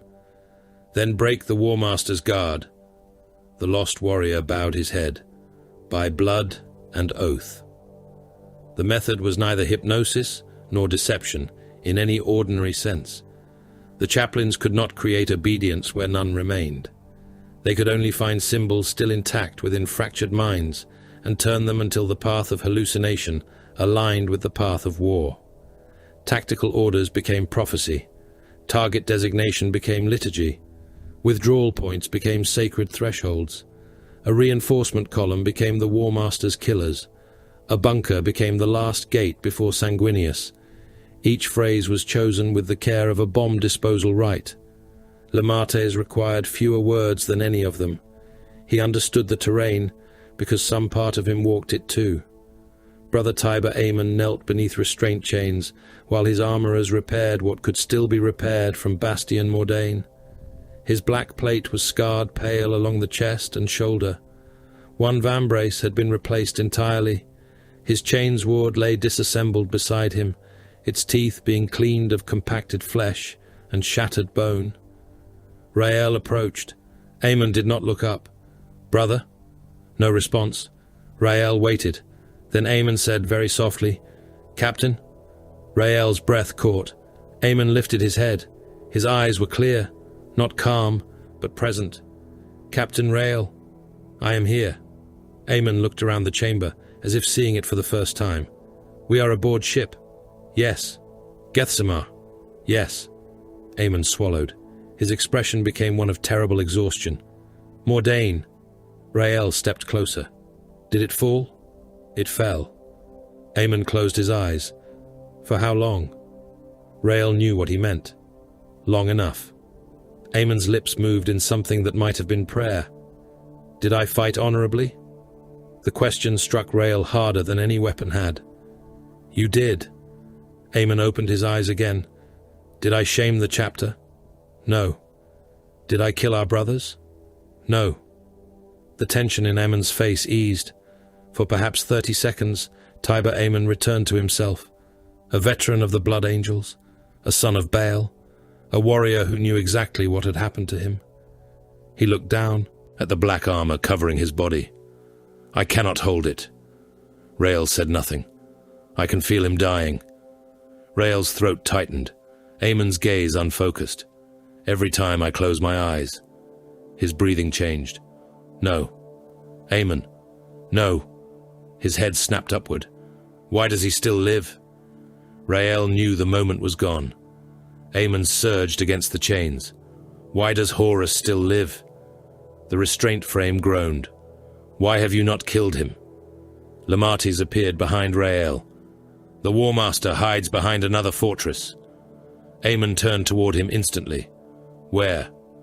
"At Karen." Aemon's rage shifted direction. Just like that. A hurricane given a horizon. The strike cruiser's proximity alarm sounded several hours later. Every Blood Angel in the command decks looked toward the tactical displays as a single Thunderhawk transponder emerged from the void traffic around the ship. The craft did not carry the heraldry of any company assigned to Gethsemar. It carried the sigil of Astorath. No honor guard lined the embarkation deck when the gunship landed. There was no cheering, no challenge call, no ceremonial welcome beyond what rank and office demanded. The ramp descended into incense haze, and Astorath the Grim stepped onto the deck in black and red warplate. He seemed carved from judgment. His armor bore the iconography of death without theatrical excess. The great executioner weapon carried in his hands looked less like a relic than a sentence waiting to be spoken. His face was stern, gaunt, and almost corpse-like in the lumen glow, and his eyes passed across the assembled Blood Angels without warmth. Rael bowed his head. "High Chaplain." "Captain?" Astorath's gaze moved past him toward the sealed corridors holding the lost. "How many?" Confirmed beyond recovery, 63. Others? 21 showing unstable symptoms, more under observation. Asterath's expression did not change. Too many. Yes. Take me to them. He examined every afflicted brother personally. Some cursed him, some ignored him. One knelt the moment Asterath entered, and called him by a name belonging to a warrior dead since the heresy. Another attacked. The restraint chains stopped the warrior less than an arm's length from Asterath's throat. The High Chaplain did not step back. "Who am I?" he asked. "Horus." Asterath's eyes hardened. Lemates spoke from beside him. "He cannot be redirected." "Has he responded to any litany?" "No." "Then isolate him." The order carried no cruelty. That made it worse. 3 warriors were removed from the main holding chamber before the evaluation ended. No explanation was offered to the mortal serfs watching from the corridor. None was needed. Asterath had not crossed half a war zone merely to observe brothers who could still be spent against the enemy.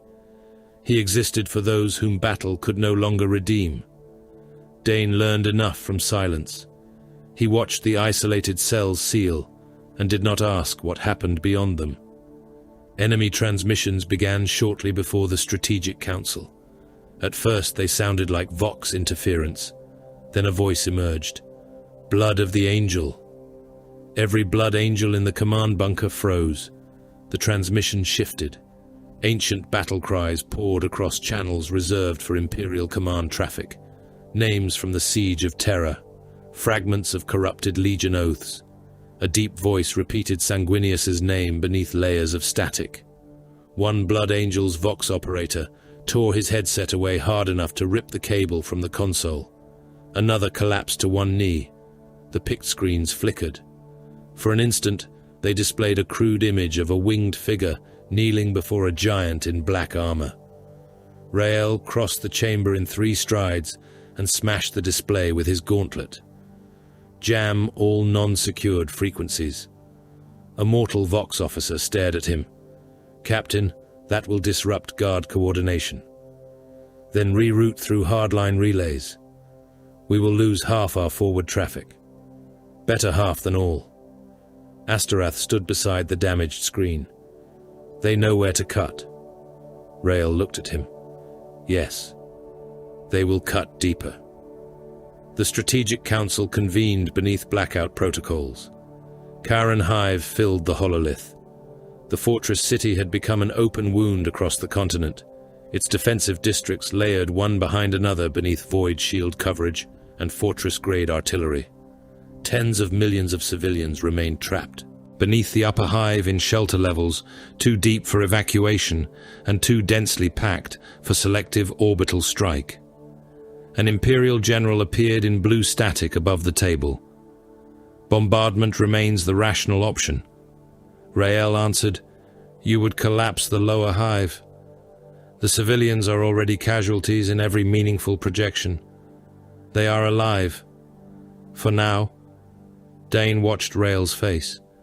The general continued, "We have hundreds of millions committed.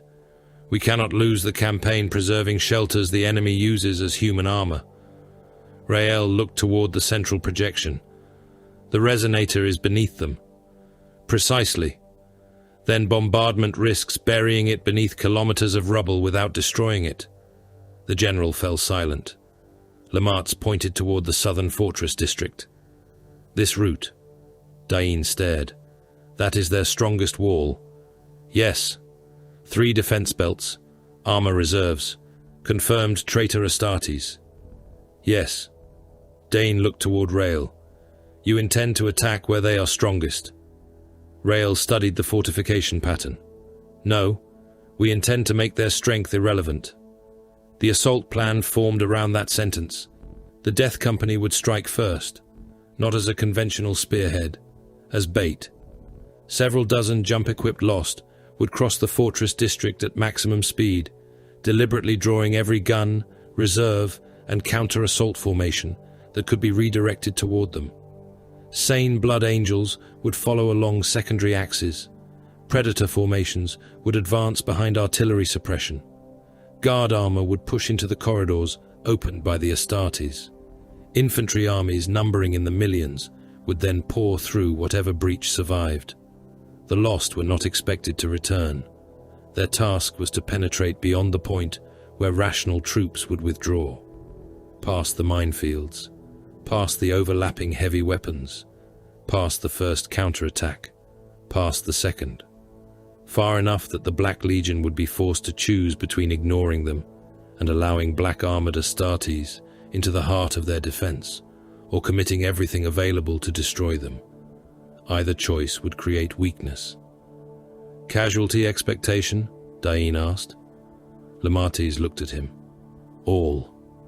No one objected. Rael approved the attack. The hours before deployment became a funeral disguised as preparation. Jump packs were fitted, bolt pistols loaded, chainswords tested, inferno pistols and power weapons assigned according to surviving skill and previous battlefield role. Chaplains moved through the Death Company ranks, speaking phrases from battles 10,000 years dead. Some warriors answered with vows, some with screams, some merely stared toward Karen. Halcyon stood among them in freshly blackened armor. Rael looked at him from across the chamber. His oldest brother no longer recognized him. That hurt more than watching the armor change. Astarath found Rael alone near the observation gallery before the first gunships launched. Gethsemar burned beneath them. Neither spoke for several moments. Then Astarath said, "I have seen the signs." Rael did not turn. "In whom?" "You." The answer came without hesitation. Rael watched lightning flicker across the planet's storm bands. "The thirst?" "More."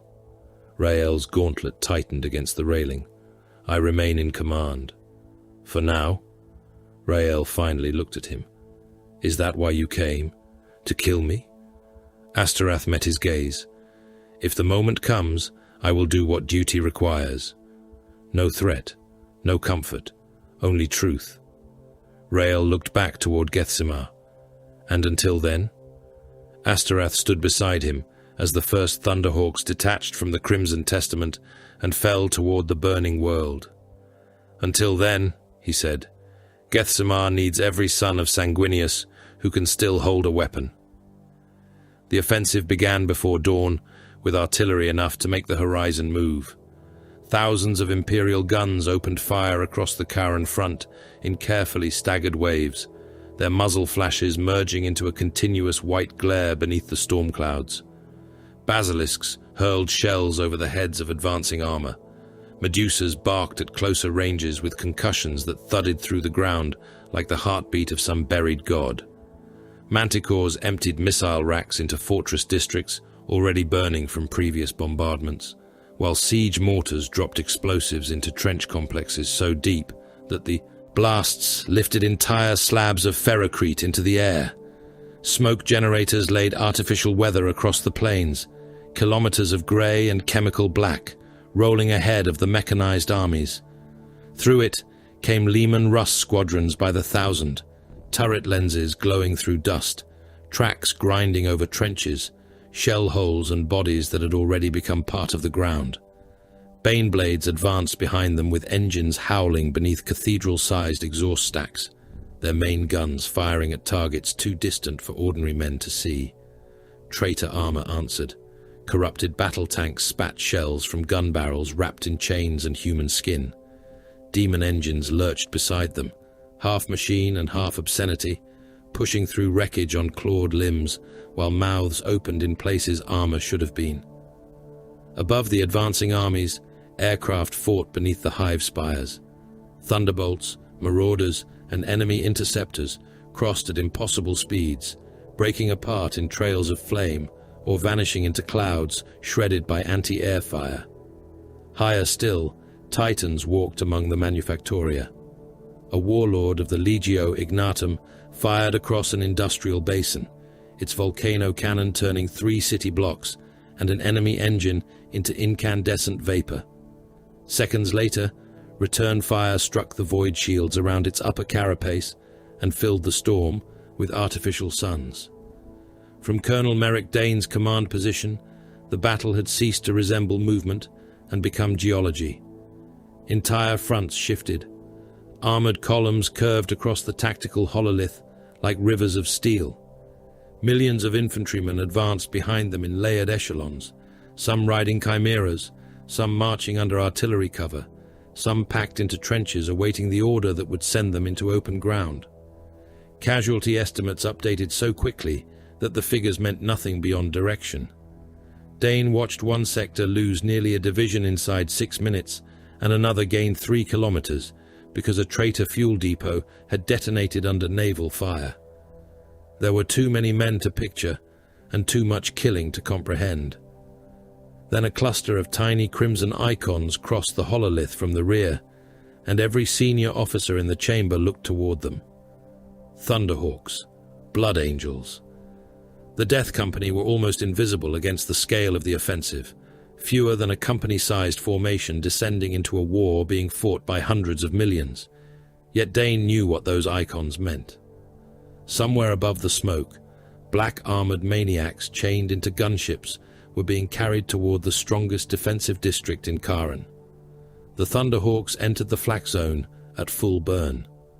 Brother Tiber Amon felt the first detonation as a hammer blow against the hull and saw the Imperial Palace shake beneath enemy guns.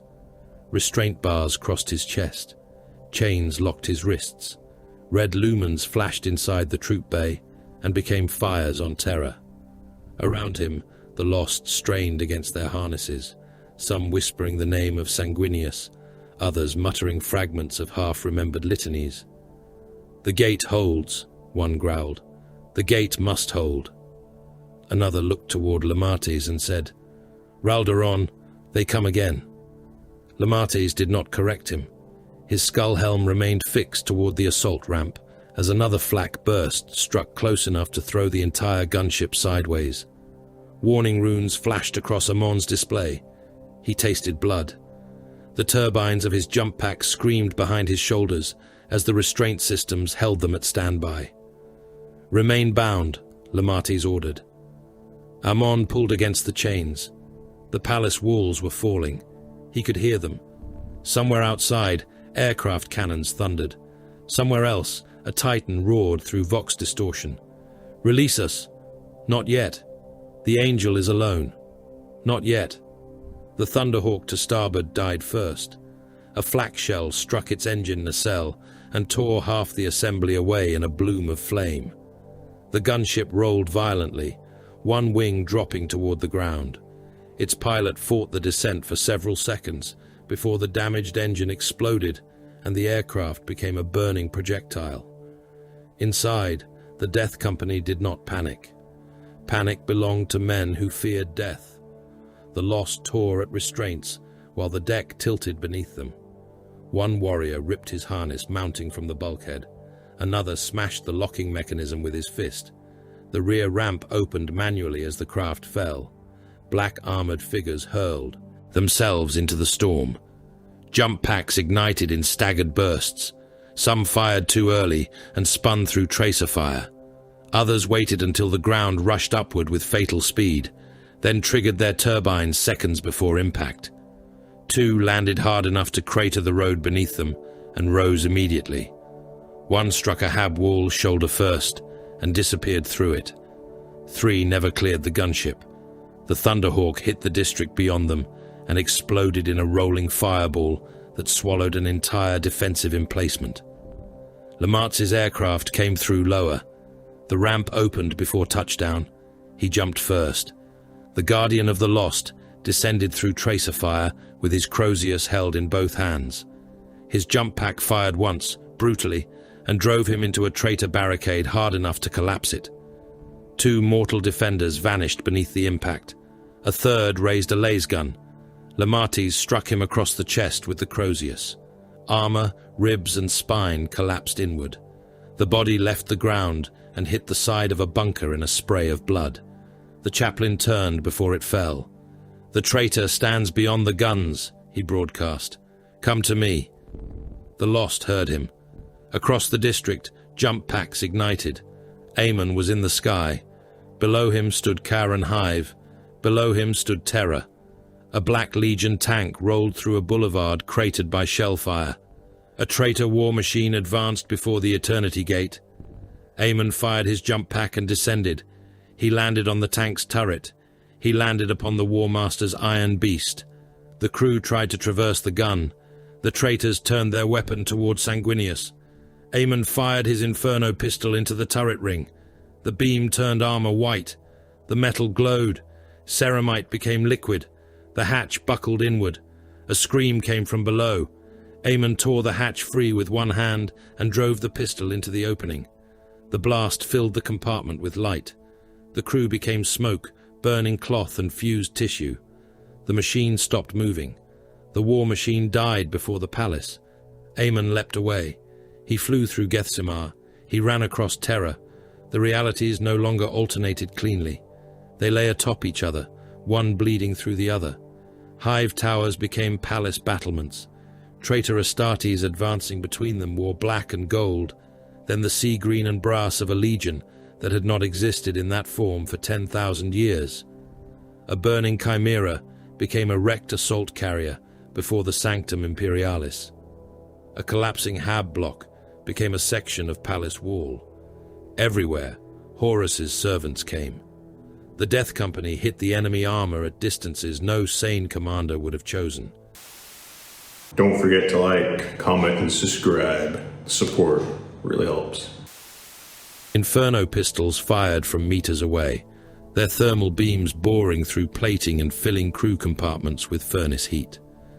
Brother Halcyon landed on the engine deck of a corrupted Predator and drove his chainsword into the rear housing until the weapon's teeth shattered against machinery. He dropped the ruined blade, seized a maintenance grate with both hands, and tore it open. Flames burst upward. He drove a cracked grenade into the exposed machinery and leapt clear as the tank's rear section detonated. Another lost warrior struck a Lehman Russ hull that had been desecrated and turned against the Imperium. His power fist punched through the side armor on the third blow. He reached inside and dragged the gunner out by the torso, crushing ribs and armor in his grip before throwing the body beneath the tracks. Brother Callion died between two war machines. A demon engine lunged from the smoke on piston legs, while a traitor tank reversed to avoid a burning wreck. Callion stood between them, one leg already damaged, his power fist locked around the throat of a cult officer. The gap closed. Metal struck ceramite. His armor folded at the hip and shoulder. The officer burst between them. Callion disappeared almost entirely beneath grinding plating. For a moment, only one black gauntlet remained visible. It opened. Grenades rolled beneath the demon engine. Callion's Vox carried a single word: Sanguinius. The grenades detonated. The blast lifted the demon engine onto one side and tore open its lower chassis. Something wet and horned spilled from the gap, still screaming. The traitor tank lost a track and slewed sideways into the wreck. Callion did not emerge. Varrock Kell's lieutenants watched the pattern form from command chambers deeper inside Karen. At first, the Death Company appeared impossible to predict. They ignored defensible ground. They abandoned cleared positions. They pursued units that retreated before them. They crossed fire lanes sane infantry would never enter and charged armor rather than waiting for anti-tank support. Then, one of Kell's warlords understood. They chase. A tactical slave magnified the assault corridor. They do not hold what they take. Then give them something to chase. Orders moved through the Black Legion network. Mortal companies on the eastern approach were told to fall back in deliberate disorder. Armored units opened a corridor through the center of the defense. Heavy weapons withdrew from obvious positions and redeployed behind reinforced berms. Mines were armed beneath streets, already churned by shellfire. Demon engines were moved into concealed holding zones. Havoc squads took positions above the avenue. Autocannons, lascannons, and missile launchers were sighted into overlapping lanes. The trap was simple. Let the black-armored lunatics believe they were breaking through. Let them run deeper. Then close the walls around them. Lamartz saw it from the battlefield. He stood atop a wrecked transport, while blood ran down one side of his armor. His helm display mapped enemy withdrawals. Too clean, too fast. The corridor ahead was almost empty. Sergeant Seraphin's voice came over the vox. "Guardian, they are drawing you in." "I know." "Then alter axis. We can support from the western breach." "No." A pause. "Repeat. Continue the western breach." Lemates looked down the open avenue where the enemy wanted him to go. "Bypass us." Seraphin understood. "You intend to enter. They have concentrated strength. Enough to kill every lost brother. Then they have concentrated enough to matter." The answer carried the mathematics of the Death Company. A sane squad preserved strength because strength had value tomorrow. The lost had no tomorrow. Every warrior in black armor had already been stripped of future command, future campaigns, future service. Their lives could therefore be traded at rates no rational commander would accept from ordinary Astartes. If one doomed brother drew a company of traitors into artillery range, the exchange was acceptable. If 10 died to hold a demon engine formation in place, the exchange was acceptable. If every lost warrior perished and the corridor remained open for the army behind them, the exchange was victory. Lemates raised his Crozius. The War Master flees. The Death Company turned toward the corridor. After him, they charged. The trap closed around them. Mines erupted beneath the first wave. Black-armored bodies vanished inside fountains of earth and flame. Heavy bolters opened from elevated positions, shells hammering into power armor with enough force to spin warriors from their feet. Lascannons cut white lines through smoke. One beam struck a Death Company Marine through the chest and exited in a burst of molten ceramite and vaporized blood. A demon engine leapt from behind a barricade and seized another warrior in both claws. It pulled. The Astartes came apart at the waist. Blood sprayed across the machine's face as it roared. The lost kept coming. Aemon jumped onto the demon engine's back. He saw a monster climbing the palace wall. He drove his chainsword into the base of its neck. He saw Horus's beast clawing toward the angel. The blade screamed against armor. He pushed harder. Black ichor and sparks sprayed across his helm. The beast turned. The demon engine bucked violently. Aemon locked one arm around a horned exhaust stack and continued sawing. Another lost warrior landed beside him. Together they opened the machine's upper housing. Inside was flesh. Too much flesh. Wet muscle wrapped around pistons. A human face fused into the engine block opened its eyes. Aemon thrust his bolt pistol into the cavity and fired until the magazine emptied. Each shell detonated inside meat and machinery. The demon engine collapsed. Aemon rode it to the ground. Around him, the kill box became industrial slaughter. Bolter fire burst mortal bodies against walls and left wet silhouettes beneath scorch marks. Jump pack impacts shattered firing lines. Chainswords threw pieces of men across pavement already carpeted with shell casings, severed limbs, broken weapons, and the pulped remains of those caught beneath Astartes' boots. A black Legionnaire decapitated one lost brother with a power axe and turned in time to receive a power fist through the breastplate. The gauntlet crushed armor inward, drove ribs through both hearts, and burst the traitor Marine's back open in a fan of blood. Another Death Company warrior lost his left arm to autocannon fire, ignored the wound, and used his remaining hand to drag himself onto a bunker roof, where he detonated a melter charge against the emplacement. Lemates moved through the center of it all. To me, the lost converged. Break the guns. They broke them.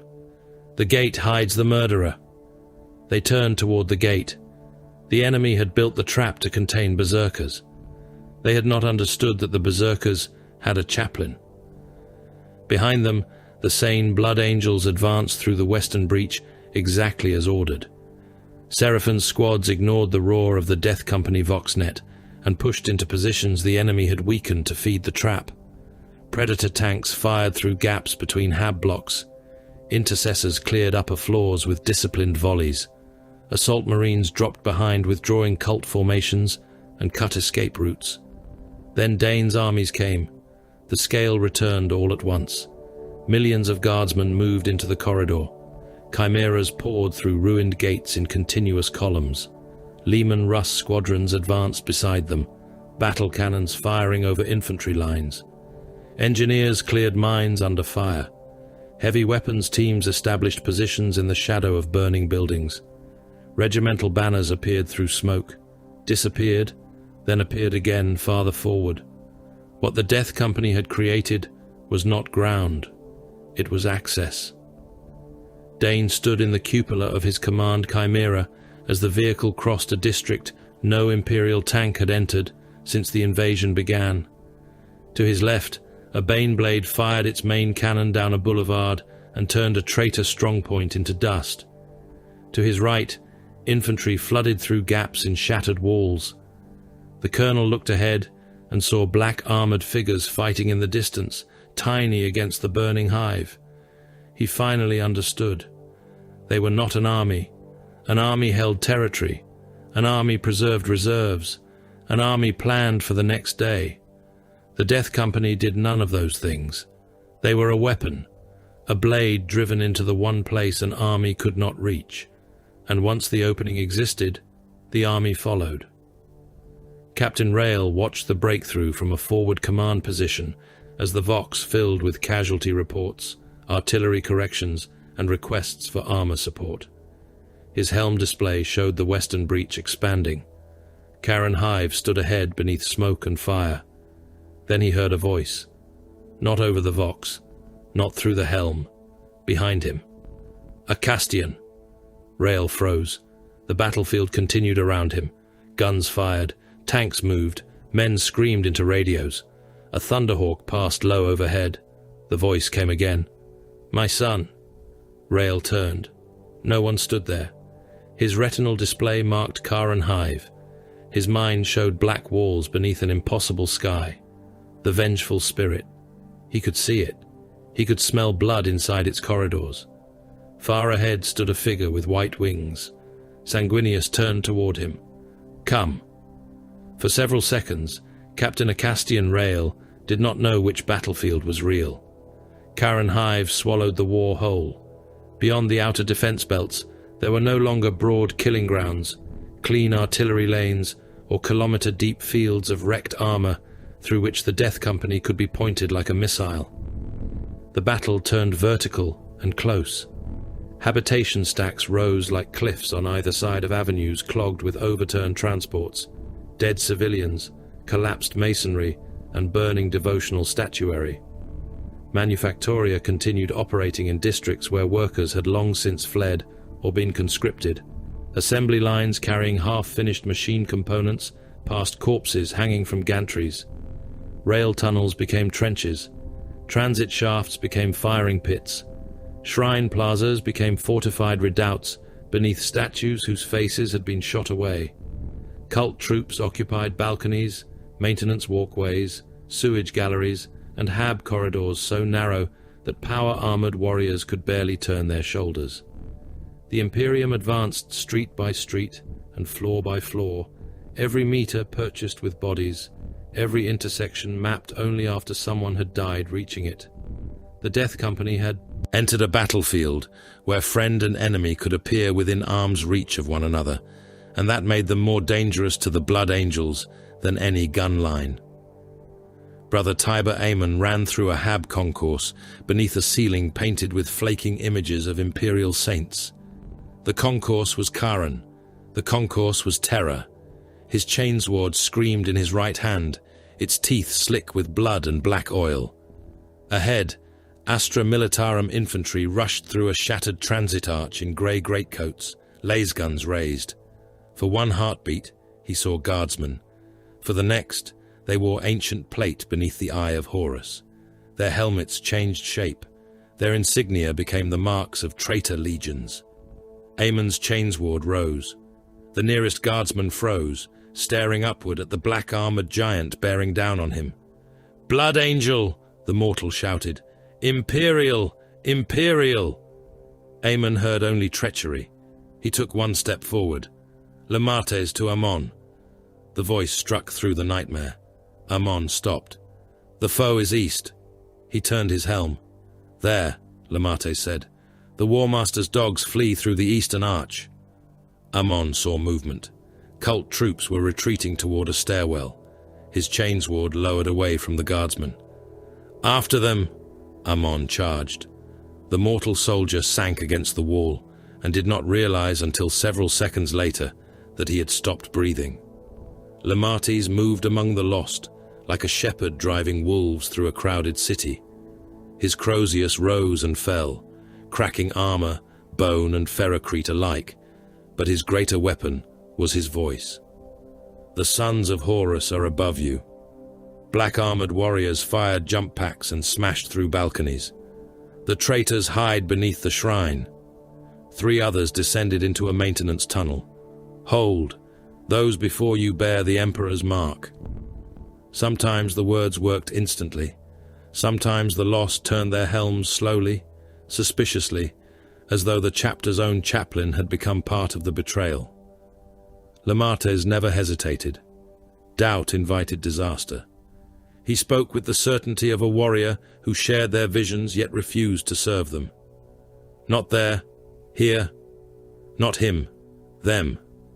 The angel is ahead. The War Master flees."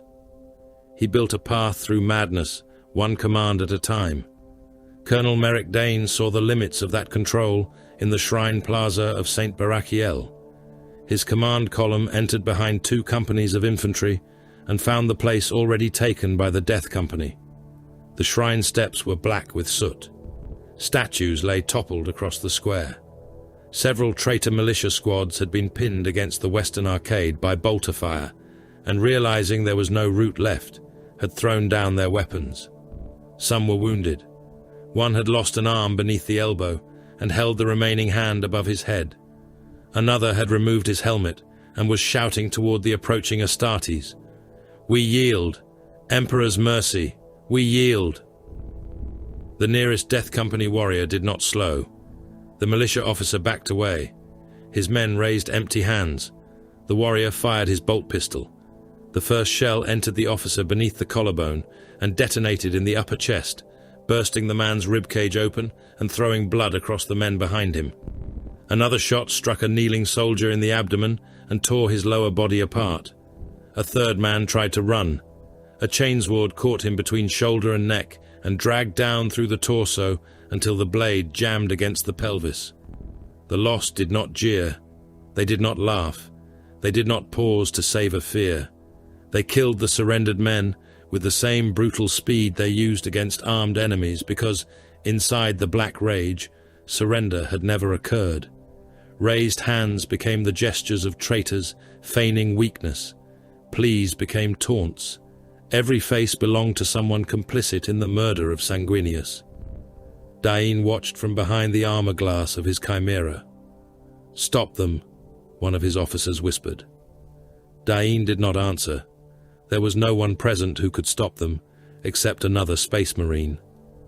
By the time Lamates reached the plaza, the militia unit had ceased to exist. The chaplain looked once at the bodies, then at his warriors. The angel waits beyond the manufactorum. They moved immediately. No one discussed what had happened.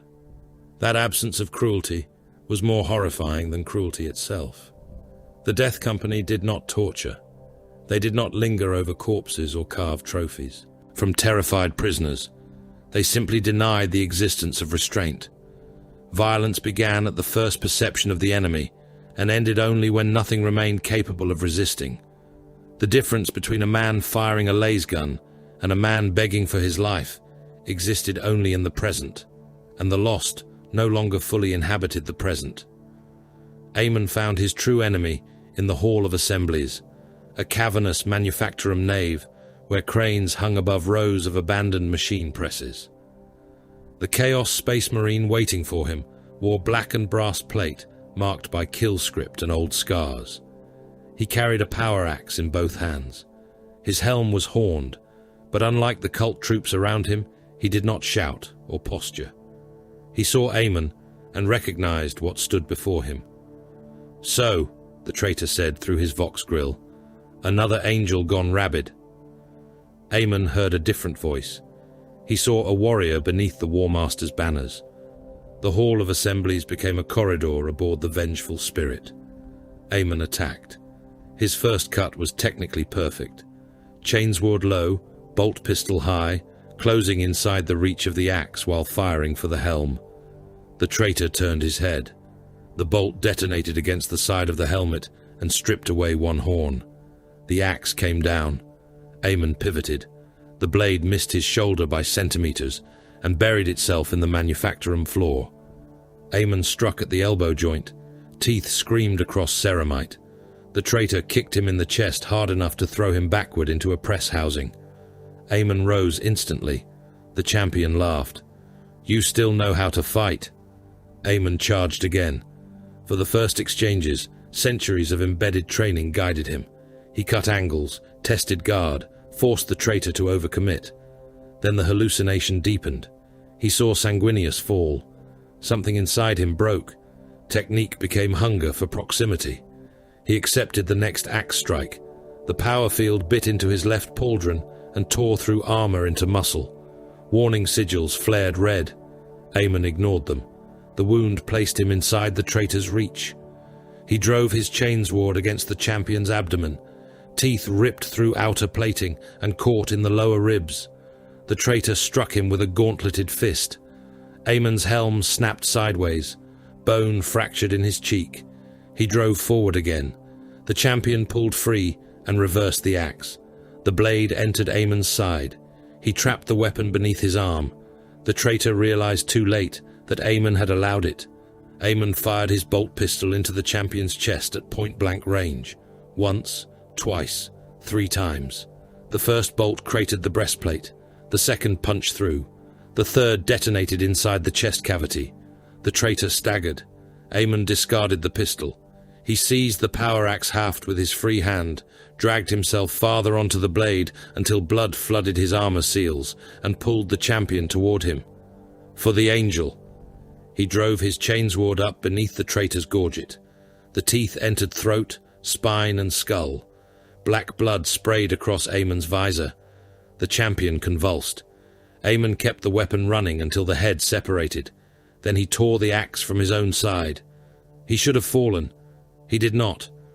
The vox shrieked. A voice deeper than thunder rolled across every frequency in the district. "Little angel." Aemon froze. The dead traitor at his feet disappeared beneath red mist. The hall became gold. "You come too late." The voice laughed. Across Karen, hidden voxcasters came alive. Psychic projection nodes buried inside hab towers pulsed with corrupted energy. Names from the heresy repeated through imperial channels. Broken battle cries of the ancient legions echoed through static. A scream like that of a dying Primarch rolled across the district and entered every Blood Angel helm at once. Several red-armored warriors stopped fighting. Brother Cassiel was covering a stairwell when his bolt rifle lowered. "Did you hear that?" Sergeant Seraphon turned. "Cassiel. The angel. Brother, hold position." Cassiel stared toward the ceiling. "No." His voice changed. "No, my lord. Do not go." A cultist charged him.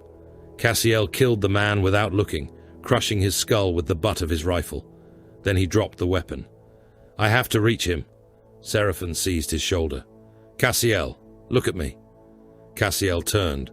For a moment his face behind the open helm was full of grief, then hatred. "Traitor!" Seraphon caught his wrist as Cassiel reached for a combat blade. 2 Blood Angels joined him. They forced Cassiel to the floor. 30 meters away, another brother began screaming. The sorcerers had found the wound. They were pressing deeper. Rael heard it through every channel. He stood in the ruins of an administratum tower, directing the advance, when the first distorted cry entered his helm. The tactical map remained clear. His orders remained precise. "Seraphon, secure the Saturnine approach."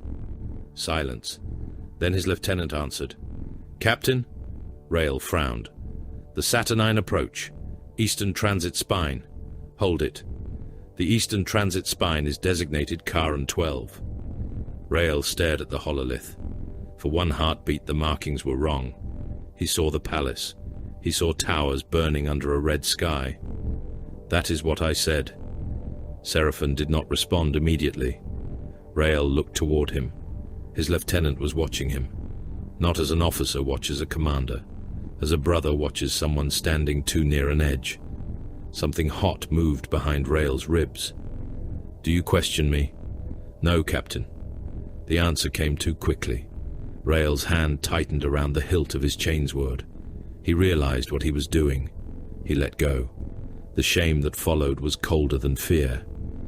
Lematis contacted him minutes later. The central shield remains active. Rael forced his attention onto the tactical display. A tower rose ahead, surrounded by intersecting fire lanes, heavy weapon nests, and fortified avenues. Beneath it lay one of Charon's primary void shield generators. Conventional assault? Impossible before they reinforce. Orbital? The shield. Rael knew what came next. How many? 7. Aemon stood among them. His armor was split at the side. Blood leaked from beneath the seal. He had replaced his lost bolt pistol with one taken from a dead brother. His chainsword still ran. Lematis faced him. "Horus waits in that tower." Aemon looked upward. The tower became the bridge of the vengeful spirit. "How many guard him?" "Enough." Aemon smiled beneath his helm. Lematis turned toward the other 6. "The Warmaster hides behind guns. Break them." No one asked about survival. They launched. The approach was less than 500 meters. It might as well have been a continent. Heavy bolters opened first. One lost brother vanished behind impacts that tore chunks from his chest and shoulder. He kept running until a shell entered the hip joint and detonated inside the pelvis. He fell, fired his jump pack from the ground, and turned his collapse into a final leap that carried him into the nearest gun nest. The impact shattered 2 defenders. His last grenade destroyed the weapon. 6 remained. Autocannons engaged. Brother Halcyon took a burst through the abdomen. One shell exited through his back in a cloud of blood and armor fragments. He staggered, then fired his jump pack and landed against the tower's lower wall. His power fist struck the blast door. Once, twice. The mechanism buckled.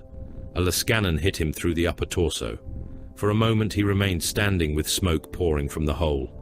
Then he fell. The door remained half open. 5 entered. Inside, the fighting compressed into corridors barely wide enough for Astartes. Cult troops fired from behind barricades. A lost warrior pushed through the gunfire, took multiple lass wounds across the helm and chest, and reached the barricade before collapsing. His body became cover for the brothers behind him. 4 remained. A power-armored traitor emerged from a side chamber. Brother Malthor tackled him through a wall. They disappeared into the adjoining room. Only one came back. It was not Malthor. Aemon killed the survivor with a bolt round through the eye lens. 3 remained. They reached the generator level. The corridor was lined with heavy servitors and automated guns. Brother Vael charged first. He lost an arm to rotary fire, but reached the control plinth and buried his chainsword in the targeting cogitator. The weapon locked. He released it, turned, and physically held the corridor, while Aemon and the last brother moved past him. "Go." Aemon heard the word as if spoken on terror. He went. Behind him, Vael continued fighting until the gunfire stopped.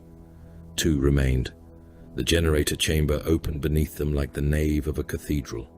Coils the size of Hab. Towers rose through the center, wrapped in blue-white energy.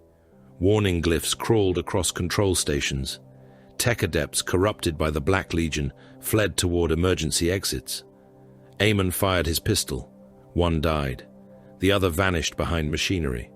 The brother beside him, Thale, looked at the generator. The throne room. Aemon saw it too. Horus was beyond the light. They planted charges against the primary conduit. The chamber shook. A warning klaxon began. Lematis' voice came over the vox. "Withdraw." Thale looked toward a sealed inner door. "He is there." "No," Lematis said. "The road opens when the shield dies." Aemon stared at the charges. For one brief instant, Gethsemar returned. He understood. "Arm them." Thaler obeyed. They ran. The charges detonated before they reached the lower level. The void shield generator died in a burst of white light that filled the tower from within. Energy arced through the structure. Conduits exploded. Floors buckled. The entire upper spire split as blue fire erupted through windows and gun ports. Across central Karen, the void shield flickered. Once, twice, then vanished. The sky changed. Imperial warships had been waiting. Lance fire descended through the storm. The first strike hit a fortress spire and erased its upper half in a column of white fire. The second punched through an armor depot and turned the entire district into an expanding sphere of flame. The third struck a Black Legion command tower. Stone, steel, and bodies vanished together. Across the hive, millions of guardsmen saw the shield collapse. A roar moved through the Imperial lines. Not one voice, millions. Tanks surged forward. Infantry banners rose through smoke. Artillery shifted deeper. Dane stood in his command vehicle and watched the impossible happen. A handful of madmen had opened the hive, and the armies of the Imperium poured through. Karen Hive had ceased to resemble a city and become a vertical continent of fire. Titan engines moved between burning towers like wrathful gods, crossing the ruins of a dead civilization, their void shields flashing beneath incoming fire, while volcano cannons and plasma annihilators turned entire districts incandescent. Astra Militarum formations fought upward and downward through Manufactoria, where assembly gantries had become barricades, through refinery stacks in which burning promethium fell like rain, through habitation vaults where civilians huddled behind shrine walls, while platoons killed one another in the corridors outside. Black Legion counterattacks surged from subterranean rail arteries, and maglev tunnels thought collapsed days earlier. Traitor Astartes emerging behind Imperial spearheads, alongside cult battalions, and demon engines dragged forward on chains of brass. Tank companies vanished inside streets too narrow to maneuver. Infantry regiments advanced 3 levels in an hour, and lost 2 before command received the first report. Casualty slates in Colonel Merrick Dane's forward headquarters updated faster than the staff could read them. Entire columns of names became aggregate figures, then symbols, then colored areas on hololithic maps where green turned amber and amber turned red. The numbers had become abstractions because there were too many dead to imagine individually. Somewhere beneath all of it, Captain Acastian Rail descended toward a chamber that might decide whether the Blood Angels remained an army at all. His force moved differently from the Death Company. Veteran Blood Angels followed him in controlled intervals through service shafts beneath the inner hive. Red armor dimmed beneath ash and lubricants. Bolt rifles held tight to the shoulder. Muzzle discipline absolute. They did not rush blind corners. They cleared them. Auspex sweeps preceded every breach. Servo skulls floated ahead, carrying picked recorders and atmospheric sensors, while tech marines forced sealed doors or cut around them where corrupted mechanisms refused commands. The further rail led them downward, the older the architecture became. Ferrocrete gave way to black alloys that did not correspond to any standard imperial fabrication method. Ecclesiarchal statuary disappeared. Administratum markings vanished. Even the dimensions changed, corridors widening into geometries made for machines or humans of another age. At intervals, the walls vibrated with a pressure too deep to be sound. Rael felt it through his boots and behind his eyes. Each pulse carried an impression of wings, blood, and a dying voice he refused to acknowledge. Above them, Lamartz led the lost toward the command citadel. To Brother Tiber Amon, there was no citadel. There was only the vengeful spirit. The tower walls became bulkheads beneath his hands. Lift shafts became vertical ship corridors, plunging through the War Master's flagship. Every Black Legion icon burned brighter than it should, the Eye of Horus transforming from modern warband heraldry into the ancient emblem carried by the Traitor Legion before 10,000 years of damnation had corrupted its meaning. Aemon no longer remembered Bastion Mordain clearly. Gethsemar existed as a word spoken by someone else. He no longer knew where he had received the wound in his side, or why his armor was black. He knew only that Sanguinius was ahead. "My lord," he said, while ascending a fractured stairwell. No one answered. He saw white wings beyond the smoke. "My lord, wait." The wings vanished. A black legionnaire appeared instead. Aemon fired. The bolt struck the traitor marine's breastplate and detonated against the ceramite, blowing a crater through black armor. The enemy staggered, but remained upright. Aemon fired again while closing. The second shell entered through the damaged plate and burst inside the chest. Blood sprayed from the joints. Aemon was already past him. "My lord." Lamartz heard every word. He heard more than Aemon did. That was his curse. The Guardian of the Lost saw the tower and the vengeful spirit together. He saw red emergency lumens and the sickly glow of a traitor vessel. He saw the passage ahead as Ferrocrete fractured by bombardment and as a corridor through which warriors of the 9th Legion had never truly walked. Somewhere in the false distance, Horus waited. Lamartys could feel him as surely as he could feel the Crozius in his hands. The hatred was overwhelming.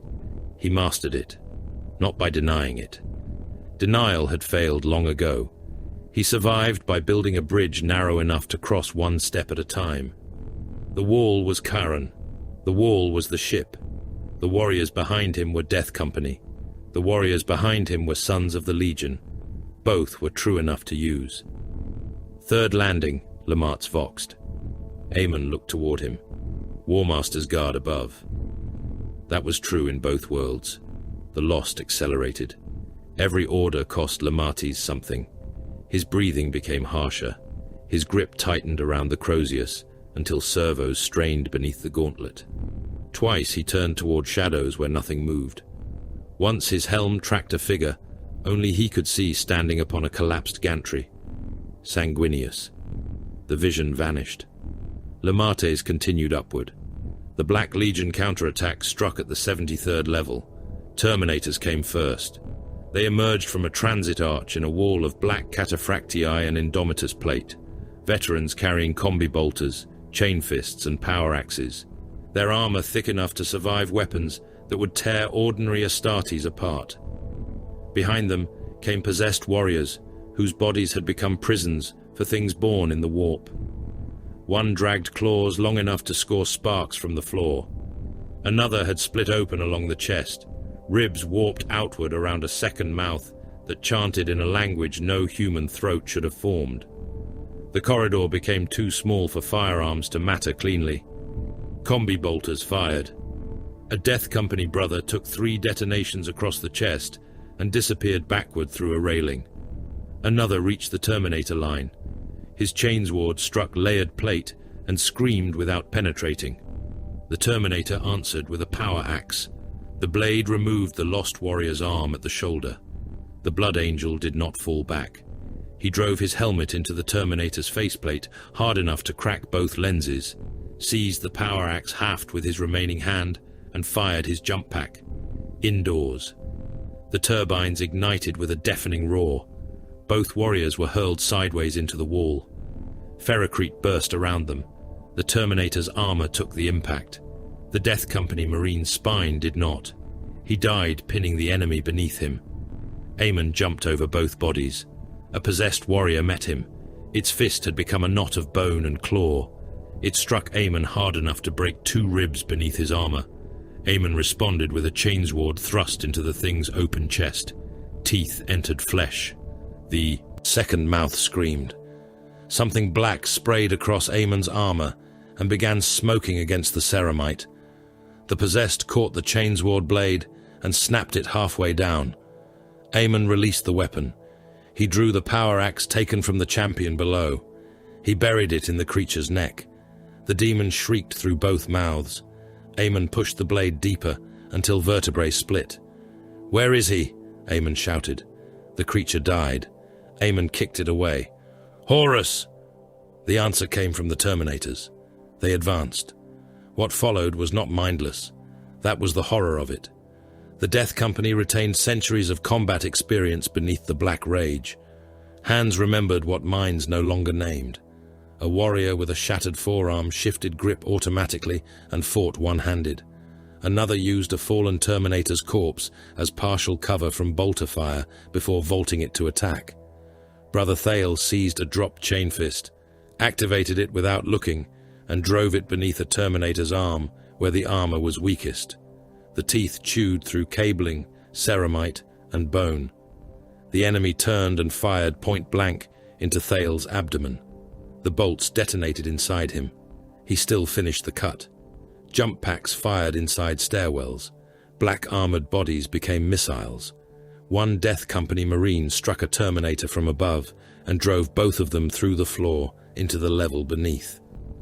Another fired his pack horizontally across a command gallery, hit a possessed warrior chest first, and carried it through a bank of cogitators before detonating a crack grenade between their bodies. The Lost were dying. They were also climbing. Lamartz crushed a Terminator's damaged helm with his Crozius and roared, "Upward!" The word moved through them like blood through an artery. They obeyed. Far below, Rael's veterans reached the resonator complex. The first chamber appeared empty. It was not. The walls themselves were machinery. Black ribs of Archaeotech alloy curved around a central shaft, descending into darkness. Coils sat recessed behind transparent panels that glowed with colors Rael's helm could not correctly identify. Human bodies had been wired into some of the secondary stations, prisoners reduced to neural components, skulls opened and plugged into interfaces through which psychic energy pulsed in irregular waves. Several were still alive. Brother Myron would have called it blasphemy. The thought came unbidden. Myron had been dead for years. Rael forced the memory aside. Auspex. Lieutenant Seraphin raised the scanner. Energy concentrations below. Multiple nodes. Psychic readings are beyond calibrated limits. A librarian attached to the descent group stood motionless near the central shaft. Blood ran from one nostril. "Captain." Rael turned. The librarian's eyes had gone distant. "It is feeding." "On what?" "Us." Rael looked toward the machinery. The librarian swallowed. "Every spike corresponds to our own psychic activity. Every brother who falls deeper into the rage produces a stronger echo. The array receives it, amplifies it, and returns it through the field." Seraphin stared at the tactical display. "A loop." "Worse," the librarian said. "A cascade." Rael understood. One brother fell. The resonator fed upon the psychic violence of that fall. The amplified echo struck the others.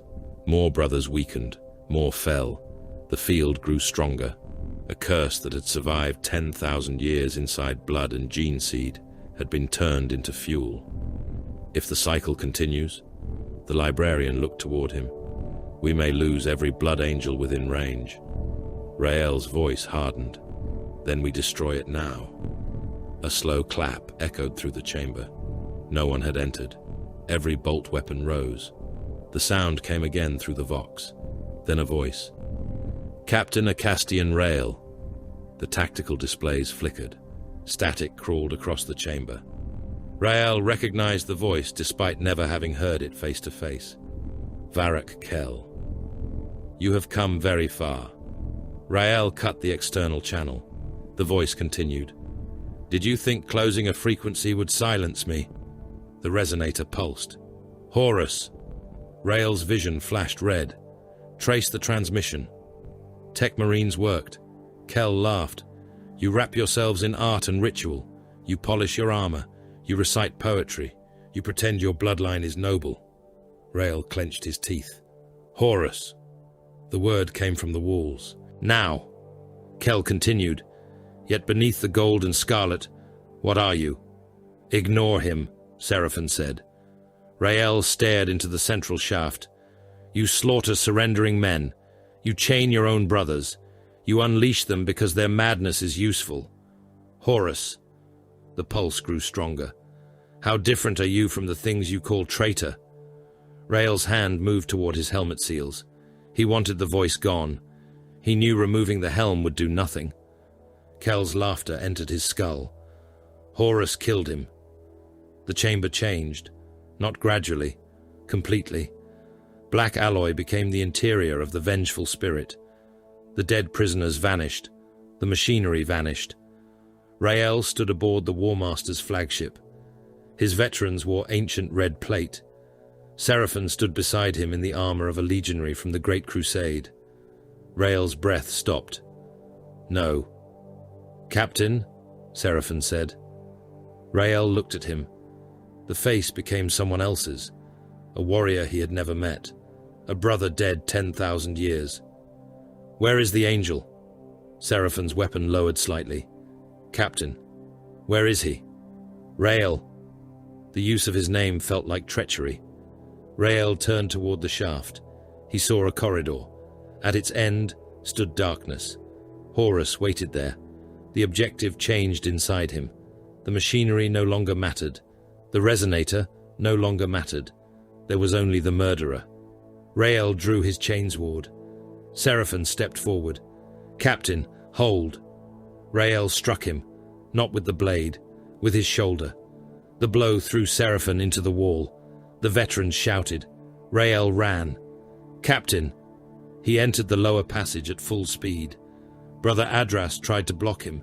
Rael smashed the veteran aside. "Stand down!" The words meant nothing. Horus was ahead. Sanguinius was ahead. The angel was alone. Rael could still save him. He had to save him. He had failed once. No, not once. Not yet. Not yet. The boundaries of time broke completely. Rael ran deeper into the complex. Behind him, Seraphon regained his feet. "All squads, Captain Rael has lost coherence. Restrain if possible. Do not—" A scream cut across the Vox. Rael's scream. "Horus!" It moved through every Blood Angel channel in Karen, up through the Hive, into the Command Citadel, into the Death Company. Aemon stopped in the middle of tearing a chain fist from a dead Terminator. Brother Thale froze beside a burning doorway. Every surviving lost warrior turned his helm at the same instant. Lamates felt the sound enter him like a blade. He knew the voice. He knew what it meant. Rael had crossed, not approaching, not weakening, gone. For the first time since the assault began, Lamates did not give an order. He did not need to. The Death Company heard another son of Sanguinius inside the same nightmare. They heard his hatred. They heard his grief. They heard the War Master's name. Every surviving black-armored warrior changed direction together. Aemon lifted the stolen chain fist. "Horus!" The others answered.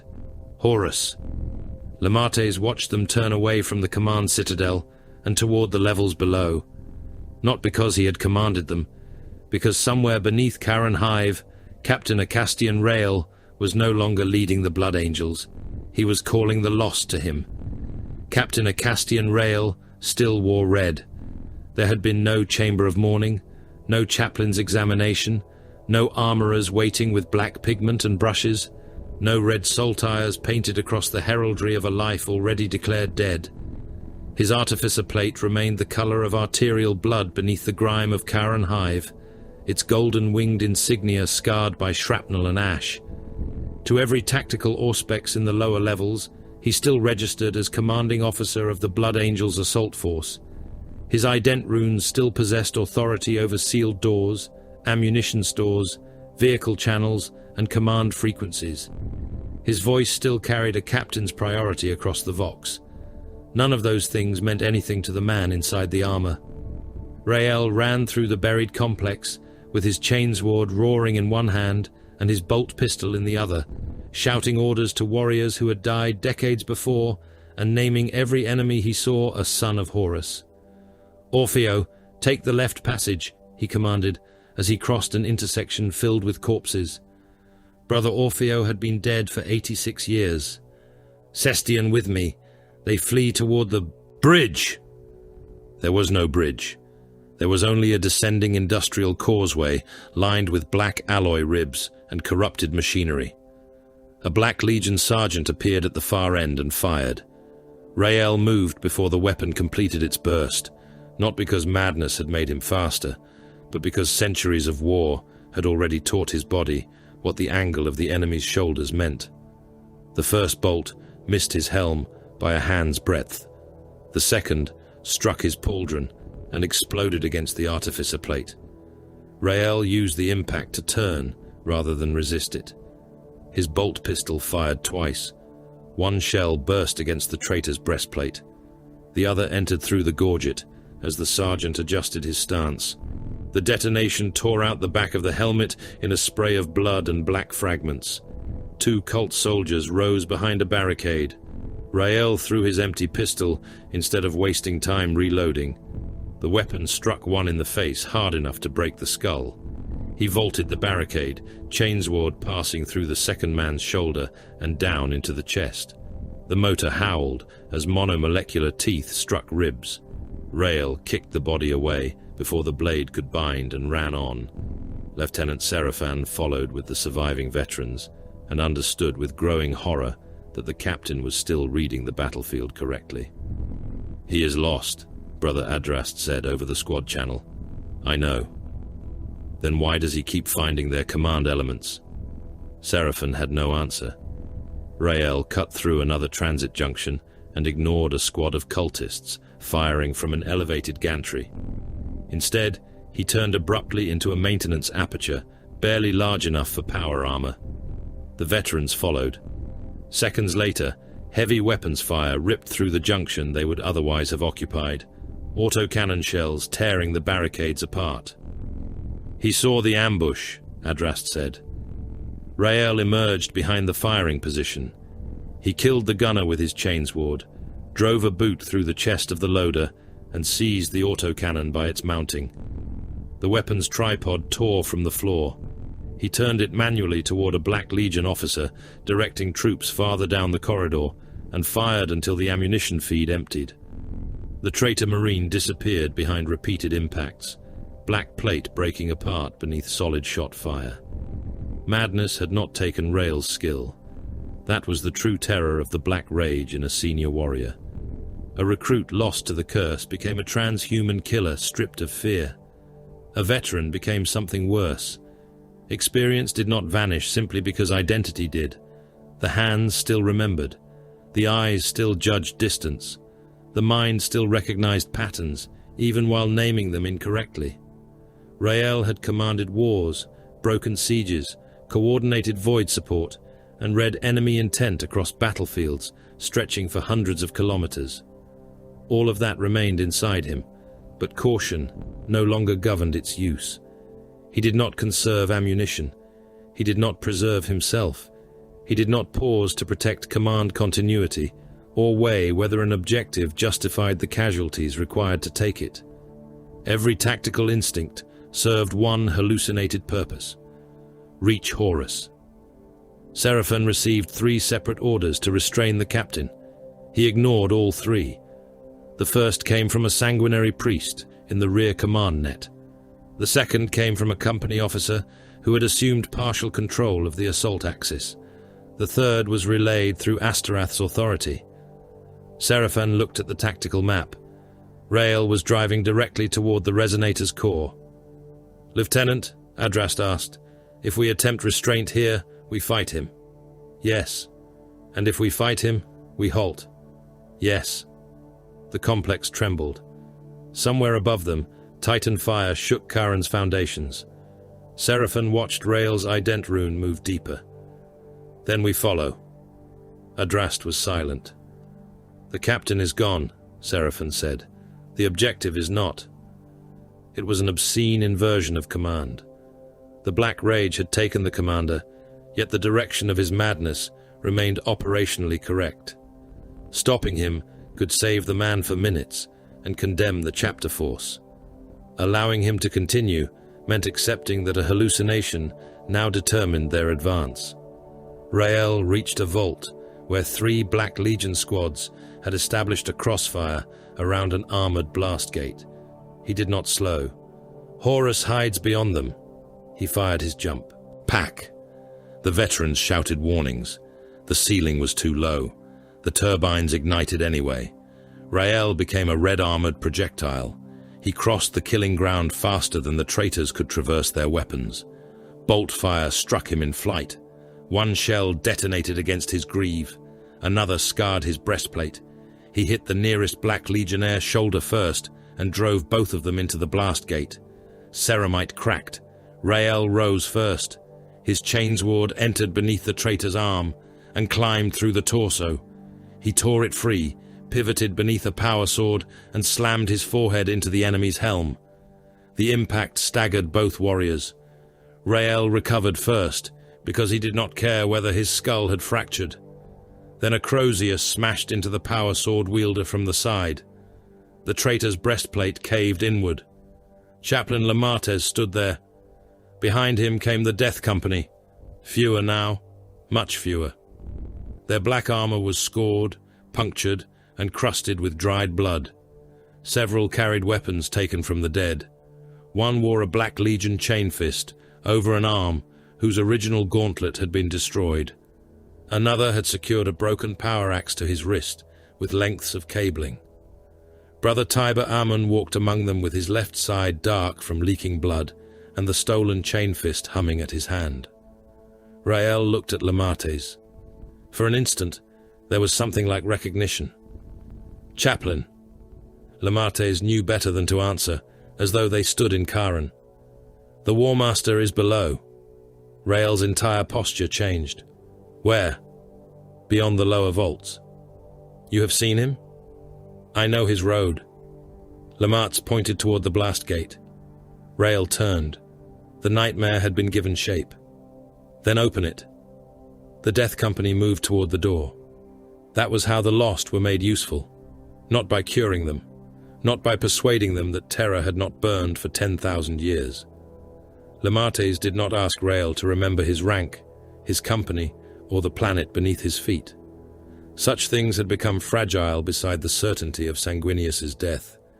He gave the delusion a direction, and made that direction coincide with the objective. Aemon stared at Rael. Something inside him changed. The captain's red armor became gold. Not fully, not to the eye, somewhere deeper. White wings spread behind Rael in Aemon's perception. Aemon dropped to one knee. The other lost saw him. Brother Thale knelt. Then another. Rael turned toward them, confused and enraged. "What are you doing?" "My lord," Aemon said. Rael stared. "My lord, we are with you." Rael's chainsword lowered slightly. "I am not—" The words died. Perhaps some final fragment of himself understood what they saw.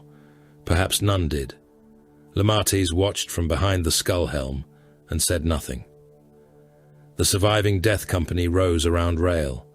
A formation that had never existed in history took shape beneath Karen Hive.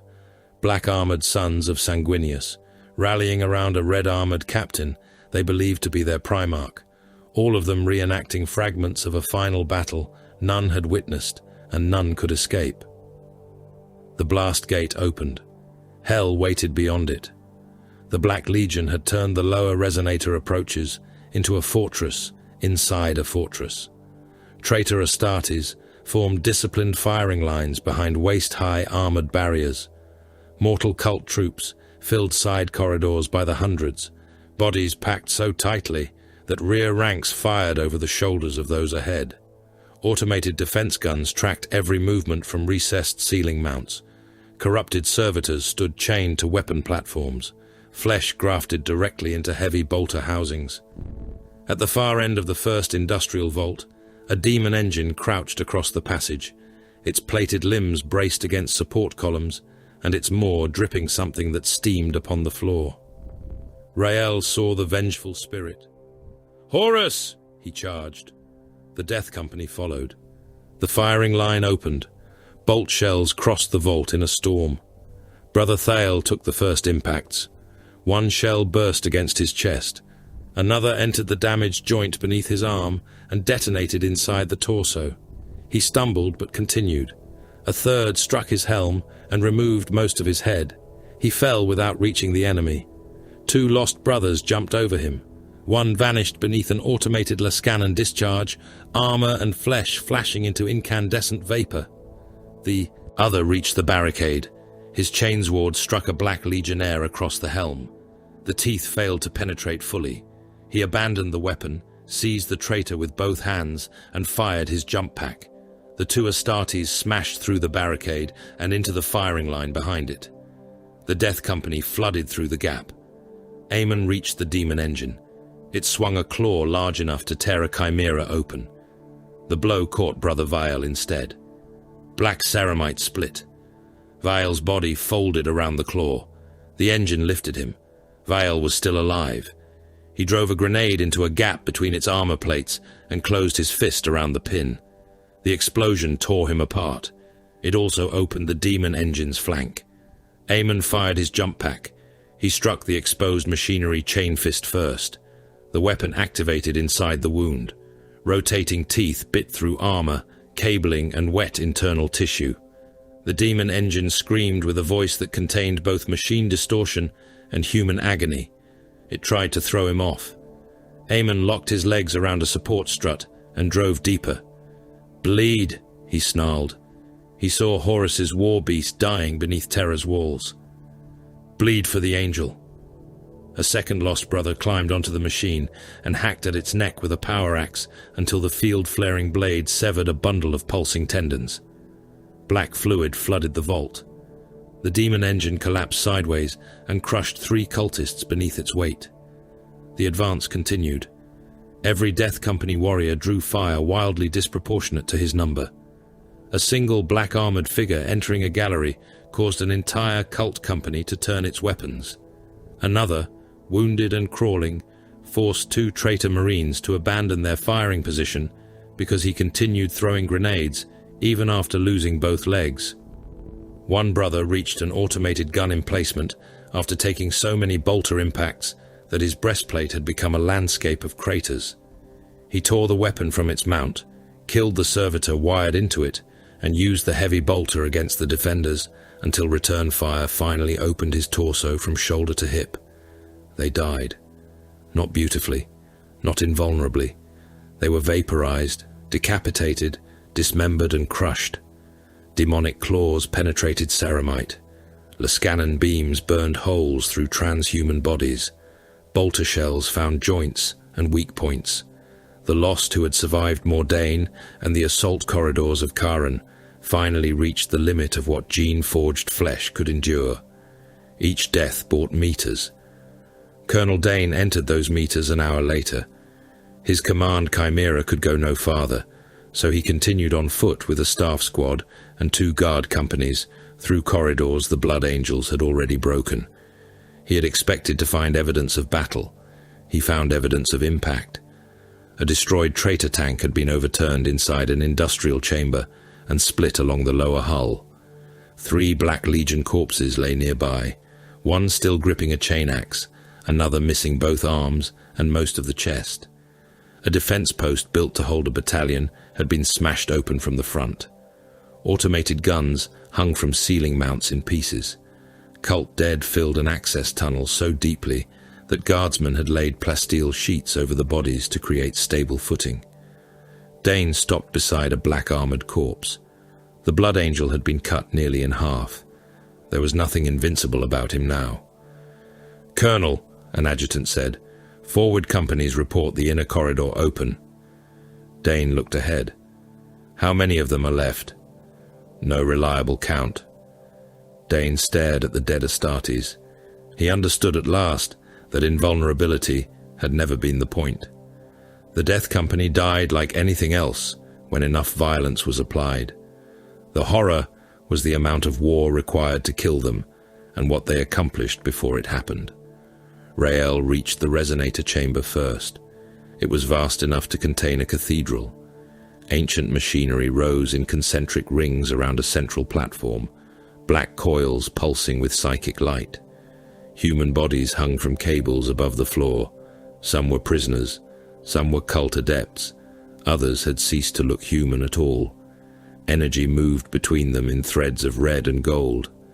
At the center stood Varric Kell, The Black Legion warlord wore scarred Terminator plate marked by centuries of war. His armor was black-edged in tarnished bronze, one shoulder carrying a warped Eye of Horus, the other layered with campaign trophies.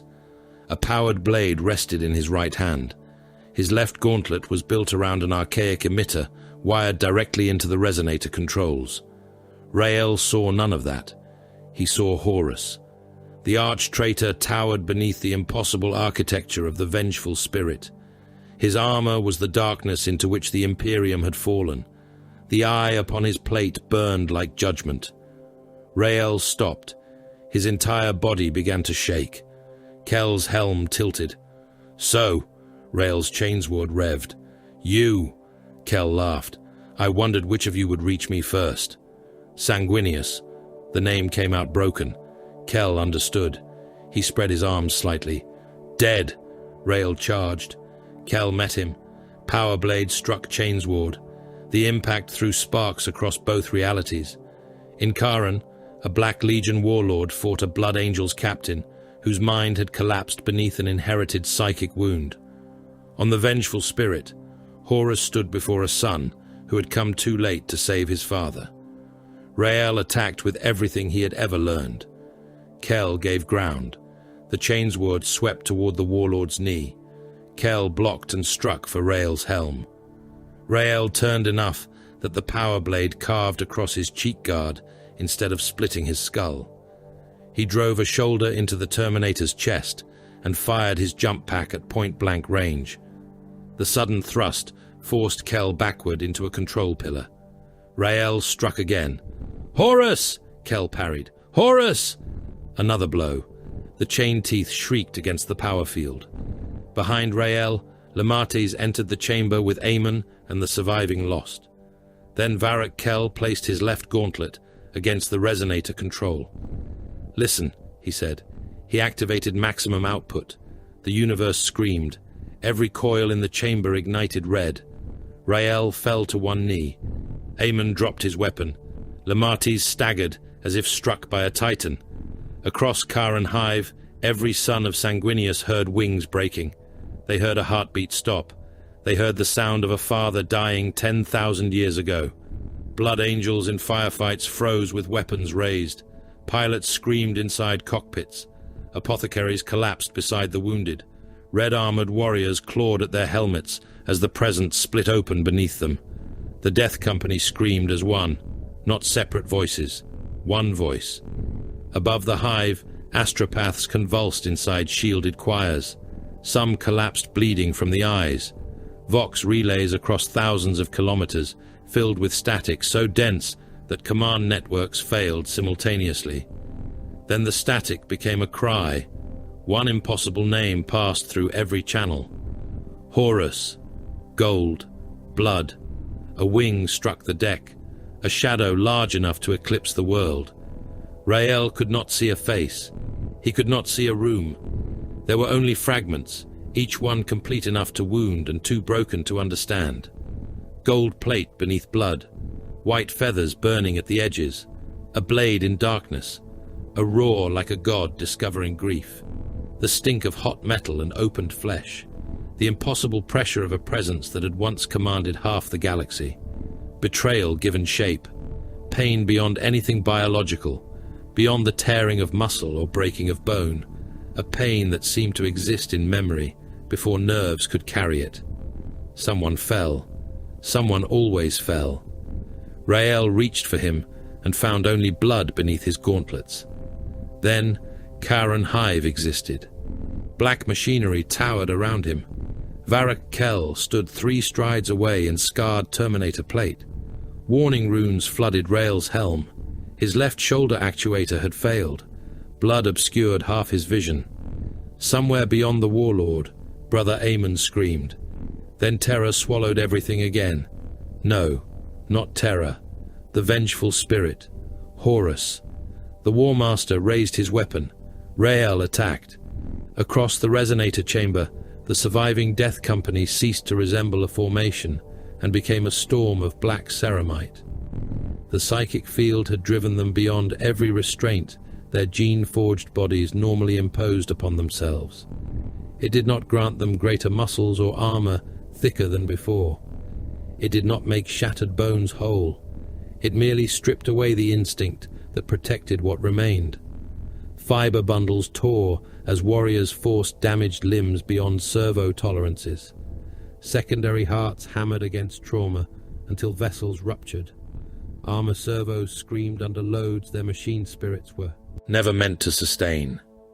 The lost spent everything at once because the future had ceased to possess meaning.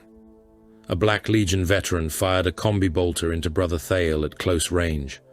One bolt detonated inside Thale's abdomen and opened his armor from within. Another struck beneath the rib plate. Thale should have collapsed. Instead, he stepped into the fire, caught the traitor's weapon arm beneath his own, and broke it across his chest. The Black Legionnaire struck him with a combat blade, driving it between plates beneath the gorget. Thale ignored it. He seized the traitor by the helm and slammed the faceplate against the edge of a control plinth until lenses burst and the metal buckled inward. Only when the enemy stopped moving did Thale fall beside him. A demon-bound warrior crossed the chamber on too many limbs, skin fused to black armor, its jaw split down to the sternum. Brother Mile met it with a power maul. The first strike broke one shoulder. The creature did not slow. It drove a talon through Mile's thigh and lifted him partly from the ground. Mile triggered his jump pack while still impaled. The sudden thrust drove both of them into a resonator support column. Metal rang. The demon shrieked. Mile struck again. The power field around the maul erupted against the creature's skull and turned bone into incandescent fragments. Lemates stood at the center. The chamber was Karan. The chamber was the vengeful spirit. The machine columns were gun decks. The sorcerers were the War Master's priests. Sanguinius was dying ahead of him. Lemates felt every lie and knew each one was a lie, and knowing did not make them less real. His skull helm turned toward a Black Legion heavy weapon emplacement. Guns. 3 lost brothers attacked it. He saw a robed sorcerer crouched beside a secondary control node, chanting through a mouth sewn with brass wire. Witch! Aemon and another brother turned.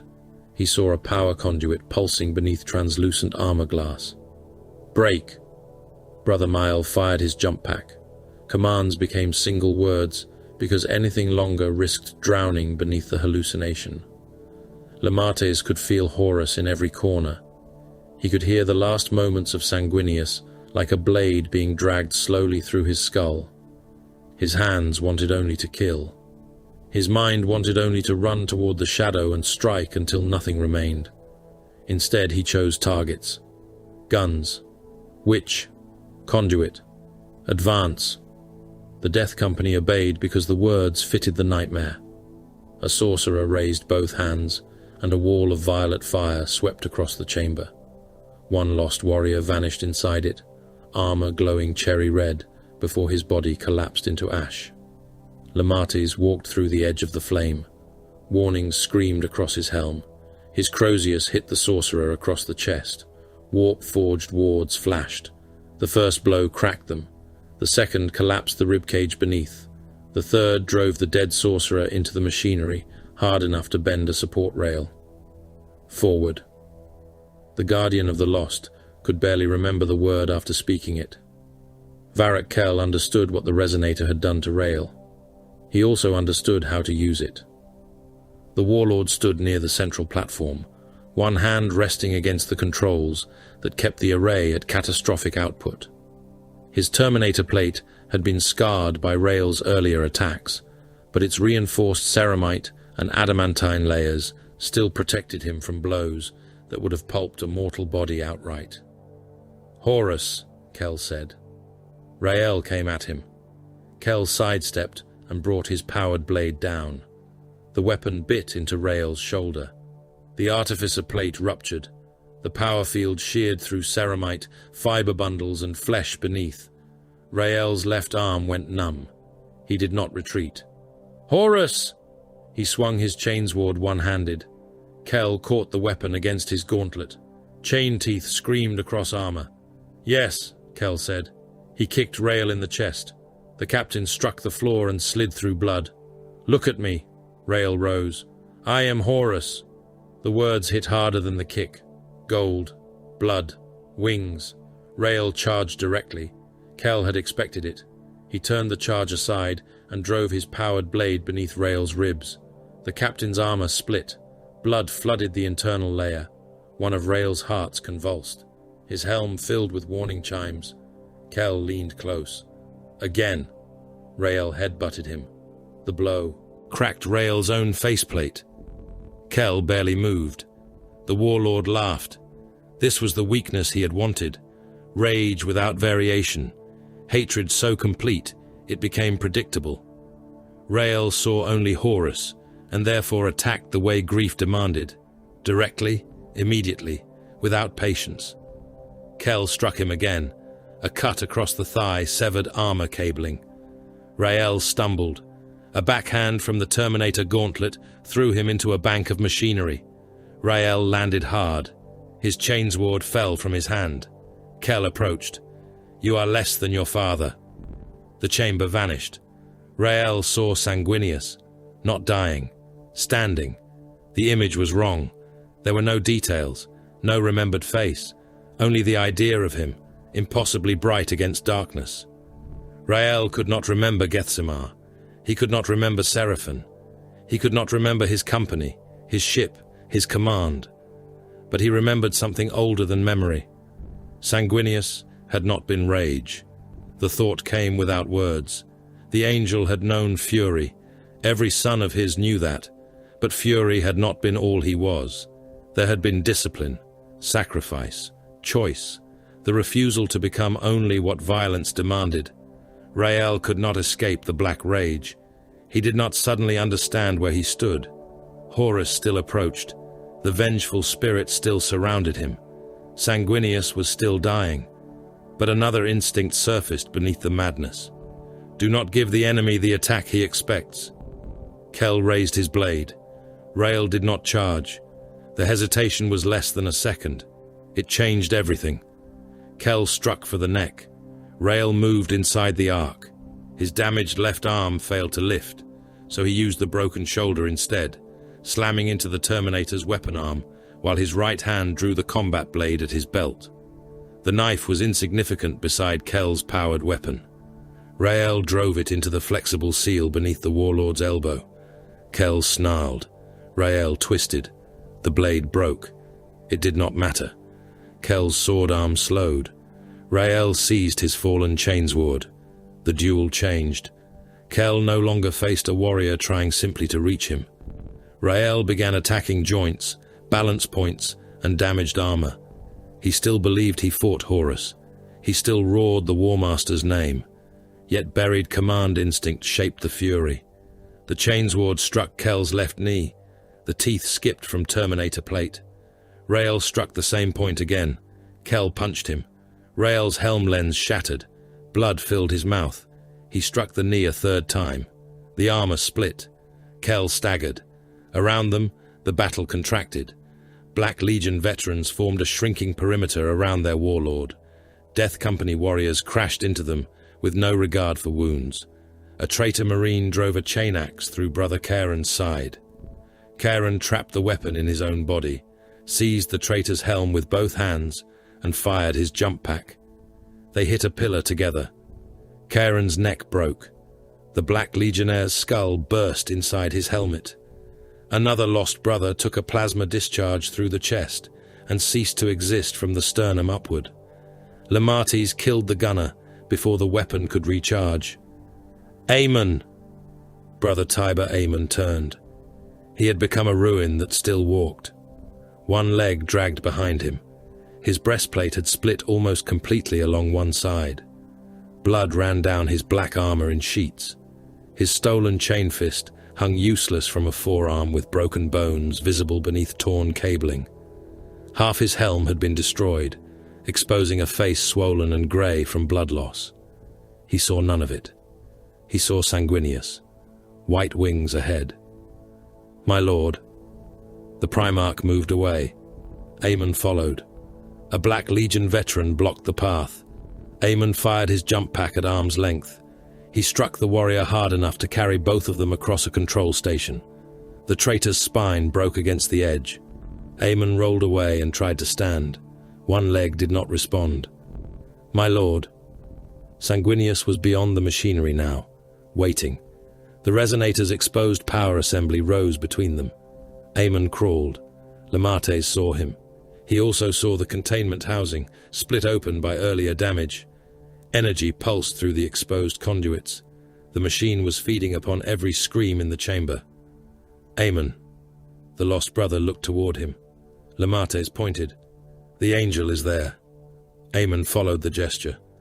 For perhaps one instant, Lemates hated himself. Then, Aemon smiled. It was not the smile of a berserker. It was exhausted relief. I knew I could reach him. He tore the emergency release from his jump pack. Warning runes flared. He gathered every grenade left upon his harness and locked them beneath one arm. Then he launched. The damaged jump pack ignited with a violent cough. Aemon crossed the chamber, trailing blood and burning fuel. Black Legion fire struck him in flight. One bolt removed part of his thigh. Another detonated against his backplate. He did not alter course. He saw only Sanguinius. "My lord." Aemon hit the exposed power assembly. The jump pack ruptured. His grenades detonated. The world became white. The explosion drove shrapnel through the machinery and opened the resonator's containment core. Energy that had been circulating through carefully controlled channels escaped at once. Coils burst. Black alloy split. Psychic discharge rolled through the chamber without heat, and yet every living thing felt burned by it. The operators died first. Mortal adepts at the control stations convulsed as blood erupted from their eyes and mouths. One sorcerer's head burst beneath his hood. Another collapsed screaming in several voices until all of them stopped together. The resonator screamed, not through sound, through memory. Every blood angel in Kharon felt the amplified vision turn upon itself. The feedback struck across the hive. Red-armored warriors fighting in Manufactoria dropped to their knees. Pilots lost control for heartbeats. Apothecaries fell beside operating tables. Seraphon saw the palace walls, saw feathers burning, saw Horus standing over the angel. Then the image broke. Kharon returned. The floor beneath him was real. The walls were real. The enemy before him was real. Across the city, sane blood angels gasped as though surfacing from deep water. Some vomited inside their helms. Others simply remained kneeling, weapons forgotten, trying to understand where 10,000 years had gone. The Death Company did not return. Brother Thal still screamed at traitors dead since the heresy.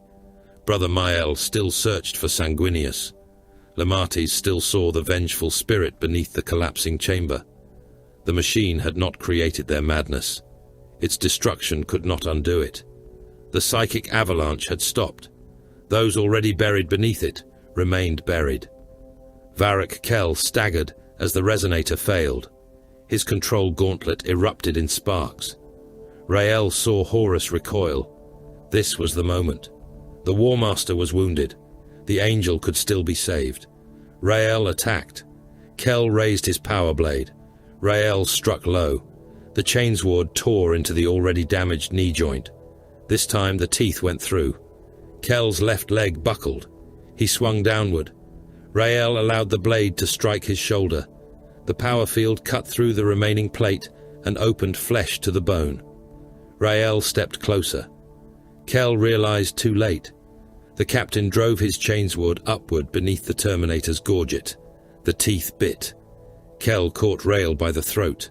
Ceramite cracked beneath the gauntlet. Rael pushed harder. The chainsword climbed. Black armor opened. Blood poured over the weapon housing. Kell's grip weakened. Rael roared, "Horus!" He drove the blade through the warlord's neck. The chain teeth reached spine. Kell's body convulsed. Rael tore the weapon sideways. The head came free in a burst of blood and torn cabling. The Black Legion warlord collapsed. Rael stood over him. For one heartbeat he felt certainty. Horus was dead. It was over. He turned. "Sanguinius." No answer. He looked through the collapsing chamber. Gold. Blood. A wing. The angel fell anyway. No. Rael stumbled toward the vision. No. Sanguinius lay broken. Nothing had changed. Nothing could change. Rael had killed Horus, and still arrived too late, because this was not memory that permitted alteration. It was inheritance. It was a wound replaying its own creation forever. No! He struck Kel's corpse. The chains ward tore into Terminator plate. Horus! He struck again. The dead warlord's armor split. Sanguinius! Again. The blade chewed through what remained of the chest. Rael continued long after there was any reason to do so. Then the resonator died completely. The last coil went dark. The psychic pressure vanished. Silence entered the chamber. Not true silence. Fires burned. Broken. Machinery clicked as it cooled. Somewhere, a damaged servitor twitched against the floor. Blood dripped from fractured platforms. But the screaming in the mind was gone. For the first time in hours, the vox cleared. Static faded. Channels returned. Distant voices emerged from Karen. Forward elements report. Armor requesting passage. Enemy withdrawing from the western tier. Orbital command confirms target suppression. Outside the chamber, the war continued on a scale beyond comprehension. Titans still walked. Guard army groups still advanced. Navy vessels still burned in orbit. Across the Gethsemar system, billions of human lives remained caught inside a war that had not ended because one machine had been destroyed. Inside the resonator chamber, fewer than 10 black-armored warriors remained standing. Lamartes among them. Rael stood in red. None of the lost understood that they had won. Victory did not calm the death company. The resonator was dead, its black coils cracked open and bleeding sparks into the chamber. But the warriors who had crossed beyond reason remained where the curse had left them. The psychic pressure had vanished from the sane, yet the lost still fought a war 10,000 years removed from Karen Hive. Brother Mael stood over a dead black legionnaire and struck the corpse again and again with a shattered power maul, because to him, the enemy had not yet stopped being one of the War Master's killers. Another black-armored warrior moved among the wreckage, calling for a squad that no longer existed. Captain Acastian Rael wandered between broken machines in red artificer plate, one arm hanging almost useless, blood leaking from the seals beneath his gorget and hip, his helm split across one lens. He turned his head toward doors that led nowhere and demanded directions to the bridge of the vengeful spirit. When no answer satisfied him, he moved on, searching. Around them the chamber burned, and the battle outside rolled deeper into the hive as Black Legion formations attempted to disengage from collapsing defensive sectors. The first Astra Militarum troops entered less than 10 minutes after Varric Kell died. They came cautiously through the western access corridor, laser guns raised, boots slipping on blood, and fragments of ceramite. Colonel Merrick Dane followed behind the lead platoon with 2 staff officers and a Vox operator, his uniform coated in ash from the advance through the lower levels. He had expected to find a secured objective. Instead, he found a battlefield that looked as though 2 armies had been crushed together inside a cathedral. Black Legion dead lay among cult troops, ruined servitors, and the bodies of blood angels. The remains of the resonator filled the center with broken metal and psychic scorch marks that caused Auspec's readouts to flicker without pattern. One of Dane's soldiers saw Brother Mile first. The guardsman flinched. His laser gun rose. Lamartz moved between them so quickly that Dane barely saw the motion. The chaplain's Crozius did not strike. It came down across the guardsman's weapon and forced the muzzle toward the floor. "Do not raise that." The soldier stared into the skull helm. "Lord, he—" "Do not raise it." Behind Lamartz, Mael turned. His helm followed the guardsman. The warrior's power maul lifted. Every man in the platoon stiffened. Dain understood before anyone else did. "Lower weapons," he ordered. One of his officers looked at him. "Colonel, all weapons down." The order spread. Lay's gun muzzles lowered. Lamartz kept himself between the guard and the death company. "Withdraw to the outer corridor." Dane nodded. "Back, slowly." A guardsman whispered, "Emperor, preserve us." Mile took one step toward them. Lamartez turned. "The War Master's servants flee east." Mile stopped. "East?" "Through the upper galleries." The lost warrior lowered the maul. "Then why are we here?" "Because you were delayed." Mile looked past him toward the corridor. Rage replaced suspicion. He turned away from the guardsman. Dane's men withdrew. No one breathed freely until the blast door closed between them and the chamber. Dane looked at Lamartez through the narrowing gap. The chaplain's final instruction came flat and absolute. "No matter what they say, do not answer them. No matter what they call you, do not challenge them. And if one approaches, you retreat before you fire." The door sealed. Dane did not question the order. He had seen enough to know what happened when a Death Company warrior acquired a target. Inside the chamber, Rael reached the remains of the central platform. Sanguinius. His voice was quieter now, no less lost. He stepped over Kell's headless corpse without recognizing it. "My lord?" Lamartez watched him. Rael turned toward a shattered gantry. "Horus has withdrawn." There was no one there. "He cannot have gone far." Rael took another step. His damaged leg faltered. Armor servos compensated. The limb should not have supported him. His thigh had been cut nearly to the femur. One secondary heart was failing. His left shoulder was almost destroyed, and internal bleeding had filled portions of his armor with enough blood to trigger repeated medical warnings. An ordinary human would have been dead before the resonator failed. Even an Astartes should have been immobilized. Rael kept walking. "Find another route." Brother Seraphon approached cautiously. "Captain." Rael turned. For a heartbeat, something almost human moved behind the broken lens. Then his face hardened. "Where is the bridge?" Seraphon stopped 3 strides away. "There is no bridge." Lamartz looked toward him. Too late. Rael's chainsword came up. "Traitor!" Seraphon did not draw his weapon. "Captain, listen to me. You bar the way." "No. You serve him." Rael advanced. Lamartz intercepted him. The Crozius caught the chainsword before it reached Seraphon's throat. Metal screamed against the power field. Rael roared. "Horus!" "Not him," Lamartez said. Rael pushed forward. His ruined arm should have made the contest impossible. The rage made him spend what remained.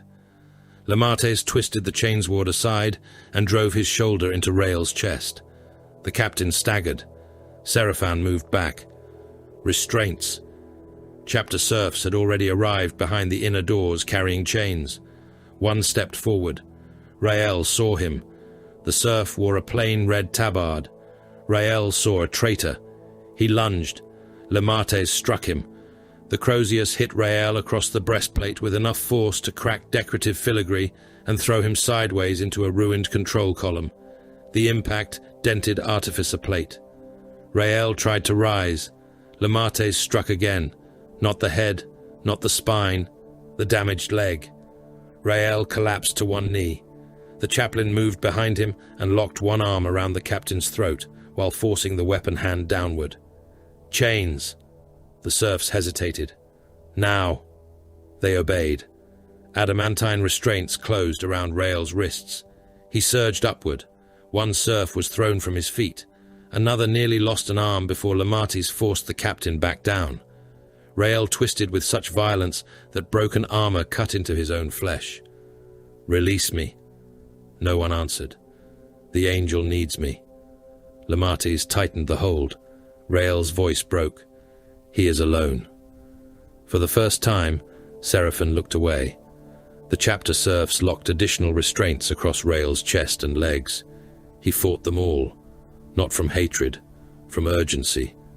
Somewhere inside the nightmare, Sanguinius was still going to die, and Rael could not understand why his own brothers were stopping him. Astorath arrived while they were securing the last chains. He entered the chamber without an honor guard. The High Chaplain's armor was marked by battle, but unlike the warriors around him, his movements were controlled and quiet. He surveyed the dead first, then the living.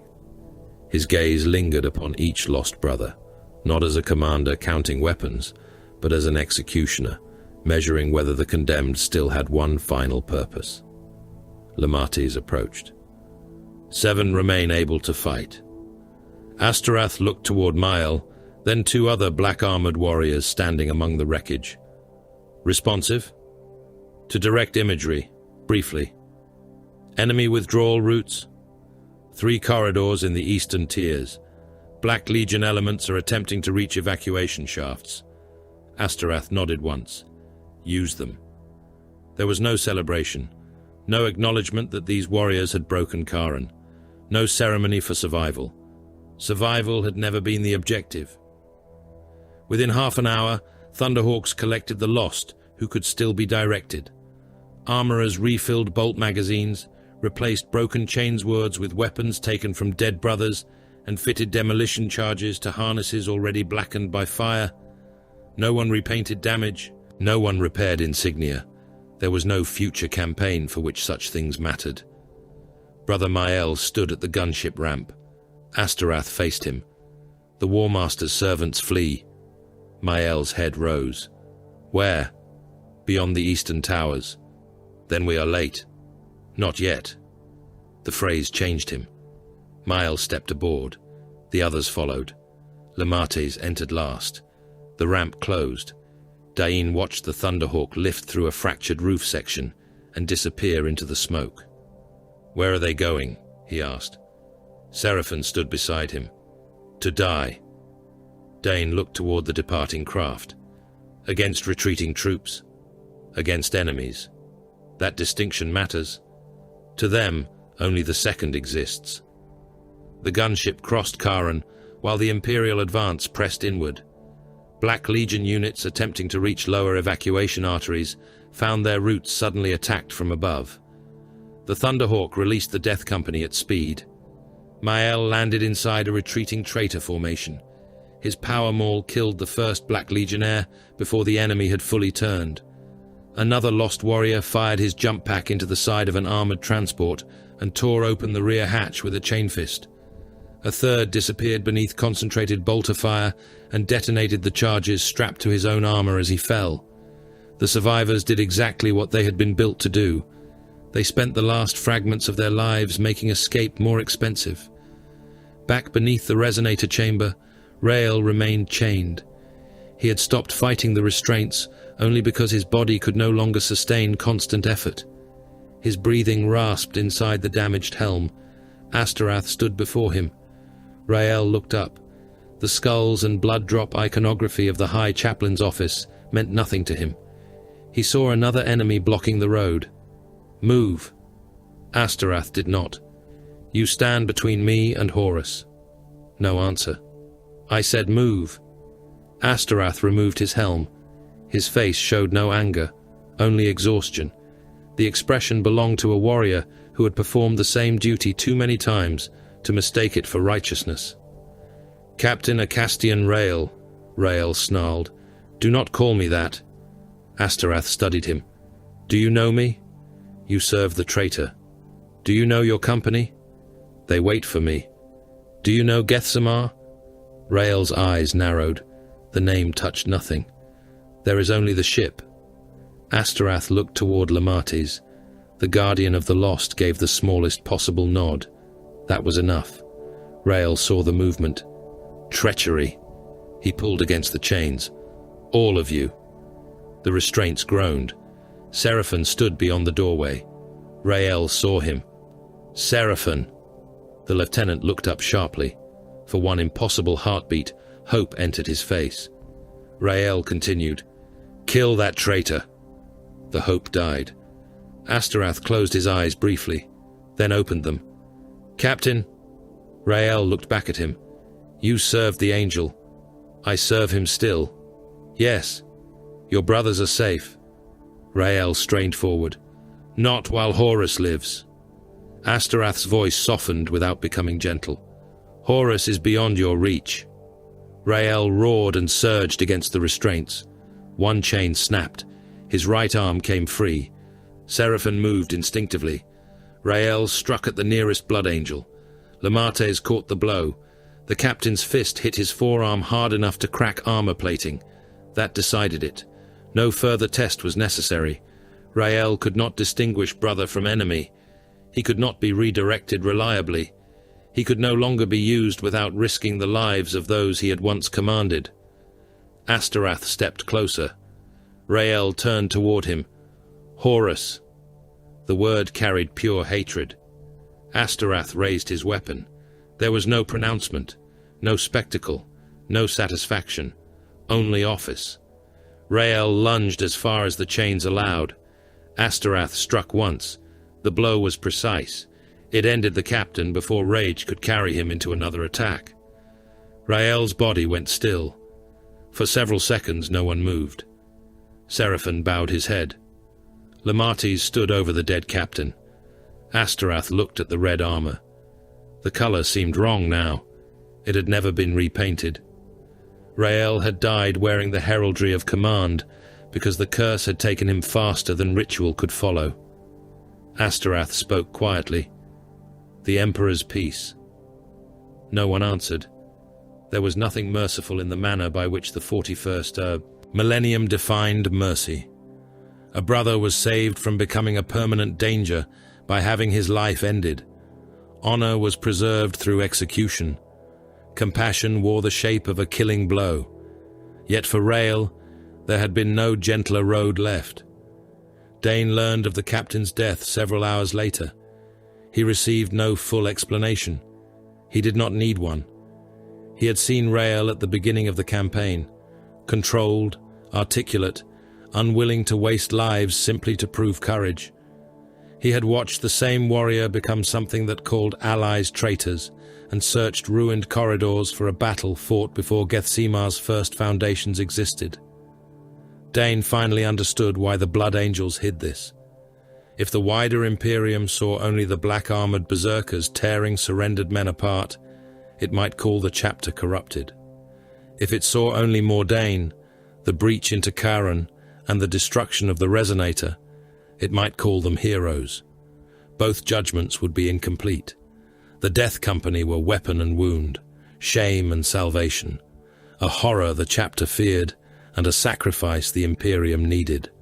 Neither truth erased the other.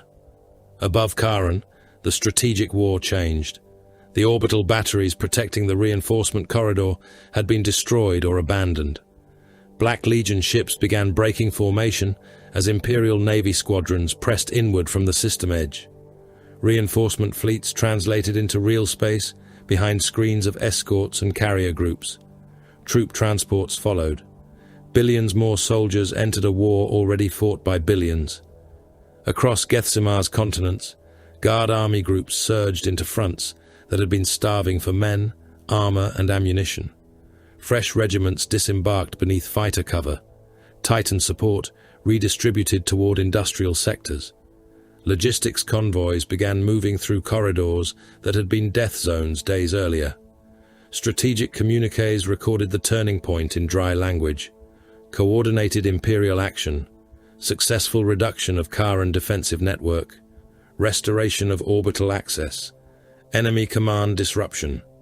No report intended for broad circulation described the Resonator chamber. Almost none mentioned the Death Company. Fewer still recorded that a handful of warriors who no longer knew their own names had opened the path by which armies entered the hive. Charon burned, the Imperium advanced, and beneath kilometers of ruined city, the place where the angels' suns had finally broken was already becoming a secret. 3 weeks after the fall of Charon Hive, Gethsemar still burned. The fires had become part of the planet's weather. Smoke from ruined manufactoria crossed continents in black belts, visible from orbit, merging with ash storms and the exhaust of armies that had not stopped moving simply because one hive had been broken.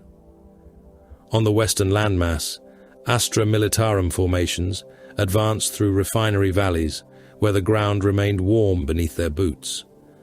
Along the equatorial hive chain, armored columns crawled through districts reduced to canyons of ferrocrete and twisted steel. Black Legion formations that had once attacked according to a coherent planetary design now fought as disconnected strongpoints, raiding groups and evacuation forces, their command structure shattered, but their capacity for slaughter far from exhausted. Imperial Navy vessels hunted enemy ships through the outer system, running engagements around moons scarred by lance fire and debris fields made from transports that had once carried hundreds of thousands of soldiers. Gethsemar was not saved in any generous meaning of the word. Billions had suffered. Entire population belts had ceased to exist. Fields once measured by agricultural yield were now measured by unexploded ordnance and the concentration of human remains. Yet the strategic forecasts had changed.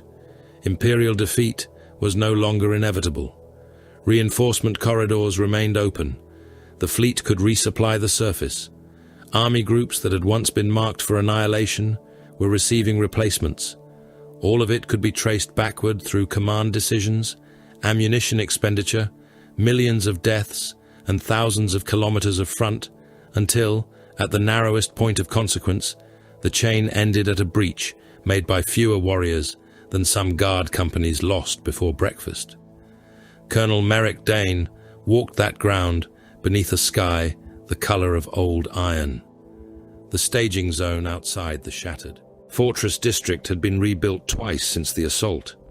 What had once been a mass of trenches, burning tank hulls and cratered avenues was now a munitorum transfer area surrounded by temporary walls.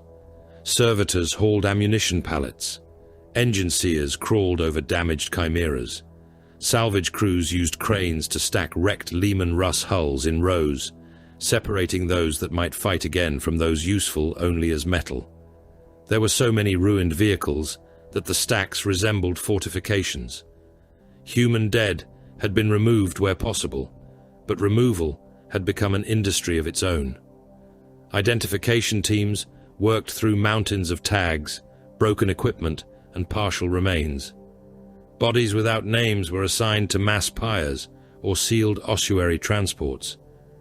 Dane had commanded men for most of his adult life. He had believed he understood attrition. Gethsemar had cured him of that confidence. Numbers had become too large for grief to keep pace. A regiment could vanish from a slate and leave behind little more than a revised colored line on a tactical map. The Blood Angels dead were different, not in worth, in scale. Their casualties from the entire Karen campaign could be gathered beneath an honor guard, small enough for Dane to see from one end to the other. Red-armored brothers stood beside black-shrouded biers. Some bodies were complete enough to bear their armor. Others were represented by recovered plate, weapons, or sealed gene reliquaries where little physical form remained. The disparity struck Dane harder than any speech could have. Millions of guardsmen had died to move fronts by kilometers. A handful of space marines had altered the geometry of the war. That was what the Adeptus Astartes were when the myths were stripped away. Not armies in the ordinary sense. Not limitless hosts of demigods descending wherever humanity bled. There were too few of them for that. They were concentration. Violence compressed into tiny numbers, placed where a single opening could alter what millions of ordinary soldiers were able to accomplish afterward. Among the dead, apothecaries worked in silence. Their white armor had become stained brown-red at the knees and gauntlets. Where recovery remained possible, they opened ruined breastplates with ritual care and extracted the progenoid organs that might someday become the foundation of another Blood Angel. A warrior could be decapitated, burned, dismembered, or crushed beneath a war machine and still possess something the chapter would fight to recover. Gene seed was continuity made biological. Each viable organ carried more than inheritance. It carried survival. Dane watched one apothecary kneel beside a black-armored corpse whose lower body had never been recovered. The armor bore a red saltire, almost erased by scorching. The apothecary spoke a low benediction before beginning his work. Nearby, chapter serfs collected the war gear of the lost. Black shoulder plates were separated from ordinary battle damage and placed in sealed cases. Bolt pistols were stripped, inspected and cleaned. Chainswords were opened so armorers could remove compacted bone, cloth and metal fragments from their housings. Power weapons were tested for field integrity. Jump packs with repairable turbines were tagged for return to the armory. Nothing was discarded merely because its last wielder had died mad. A weapon had no curse. A blade carried no hallucination. A bolt pistol did not dream of terror. Once sanctified, the tools would return to service. Another blood angel would carry them. Another battle brother might one day wear armor containing a plate salvaged from a warrior who had died screaming the name of Horus beneath Karen Hive. The chapter preserved what could be preserved because there was never enough of anything in the Imperium. Not ammunition, not ships, not gene seed, not sons. Lamartz did not attend the public rites. His victory had earned him chains. Deep within the Crimson Testament, the Guardian of the Lost was prepared for confinement. The chamber was austere, built less like a cell than a weapon vault. Restraint systems waited around a reinforced sarcophagus. Red-robed serfs checked seals, while chaplains recited litanies in low voices. Lamartz stood among them in black armor, Crozius removed, weapons secured elsewhere. He had survived. That fact granted him no return to ordinary brotherhood. He was still afflicted. The black rage remained behind his eyes, patient and absolute. The vengeful spirit had not vanished merely because Gethsemar was won. Horus still waited somewhere inside every silence. Sanguinius still died whenever the curse became strong enough to drown the present. Lamartez endured because he possessed a degree of control almost unheard of among the lost. He could identify the lie and use it without escaping it. He could lead others who had no such bridge left. That made him precious. It did not make him cured. As the restraints closed, a serf paused. "Guardian." Lamartez looked at him. The mortal swallowed. "Will you sleep?" "For a time." "And when you wake?" Lamartez's skull helm had been removed. The face beneath looked older than any ordinary man's life. "There will be brothers who need me." The restraint locked. That was his reward. Not peace, not restoration. The chance to awaken again when another son of Sanguinius forgot the present and needed someone capable of pointing madness toward the enemy. Asterath prepared to leave before the honor rites ended. Reports had already reached the strike cruiser from other war zones. A successor, chapter fighting near the galactic north, had recorded an unusual cluster of battle brothers displaying early signs. Another force had suffered an outbreak after prolonged exposure to empiric phenomena. The details differed. The curse did not. Asterath read the reports once. Then he ordered his war gear prepared. His duty had no final theater, because the Black Rage belonged to no single company, no single campaign, and no single age. It flowed through the descendants of Sanguinius, wherever their bloodline endured. Some resisted for centuries. Some fell suddenly. Some heard the first whisper during prayer, during battle, during sleep, or while cleaning a weapon in a quiet chamber far from any enemy. Asterath went where the whispers became screams. There would always be another battlefield. There would always be another brother, too far gone for battle to grant the ending he deserved. The Blood Angels remembered their dead inside a sealed chapel aboard the Crimson Testament. No guardsmen attended. No planetary officials were invited. The names were spoken before the chapter banners, while candles burned beneath carved images of the angel. Captain Acastian Rail's name was among them. No public record described how he died. The formal account honored his command during the Karen campaign, his role in breaching the enemy's inner defenses, and his sacrifice during the destruction of the psycho-resonant complex. All of those things were true. None were complete. Lieutenant Seraphin stood before Rail's empty place in the line. The captain's artificer armor had been recovered. Too damaged for immediate return to service, it rested within the armory, awaiting examination and repair. Blood had been cleaned from the red plates. The winged insignia remained. The chapter did not paint the armor black after his death. There was no need. Rael had been more than the manner in which he ended. He had been the warrior who refused to waste lives to prove courage. He had been the officer who looked upon casualty forecasts, numbering in the tens of millions, and still insisted that lives were not abstractions. He had commanded, fought, endured, and failed in the same moment countless sons of Sanguinius had failed before him. The curse had taken him. It did not own his entire memory. The Blood Angels would not allow that. Dane understood some of this when he met Seraphon in the lower staging court several days later. Fresh units were embarking for the remaining fronts. Valkyries crossed overhead in tight formations, while bulklanders climbed through smoke toward orbit. Dane watched a squad of Blood Angels pass. All wore red. None wore black. He waited until they were gone. "Lieutenant?" Seraphon turned. "There is something I have wanted to ask." "Ask." Dane looked toward the smoke-shrouded horizon. "Does every one of you fear becoming what I saw?" Seraphon was silent long enough for the rumble of distant artillery to fill the space between them. Then he said, "Fear is irrelevant." Dane looked back at him. Seraphon continued, "Every son of Sanguinius knows the possibility exists. You expect it? We know it may come. And if it does, we remain ourselves for as long as we are able." His voice did not change. "When we are no longer able, our brothers decide what remains. Useful." Dane remembered the black armor, the chains, Lamates standing between the Lost and his guardsmen, Astorath leaving the resonator chamber after Rael's death. And then? Seraphon looked toward the front still burning beyond Karen. "Then we ensure the enemy pays for what takes us." Dane thought of Mordain. He thought of Aemon asking whether he had fought honorably during the few seconds in which his own identity returned.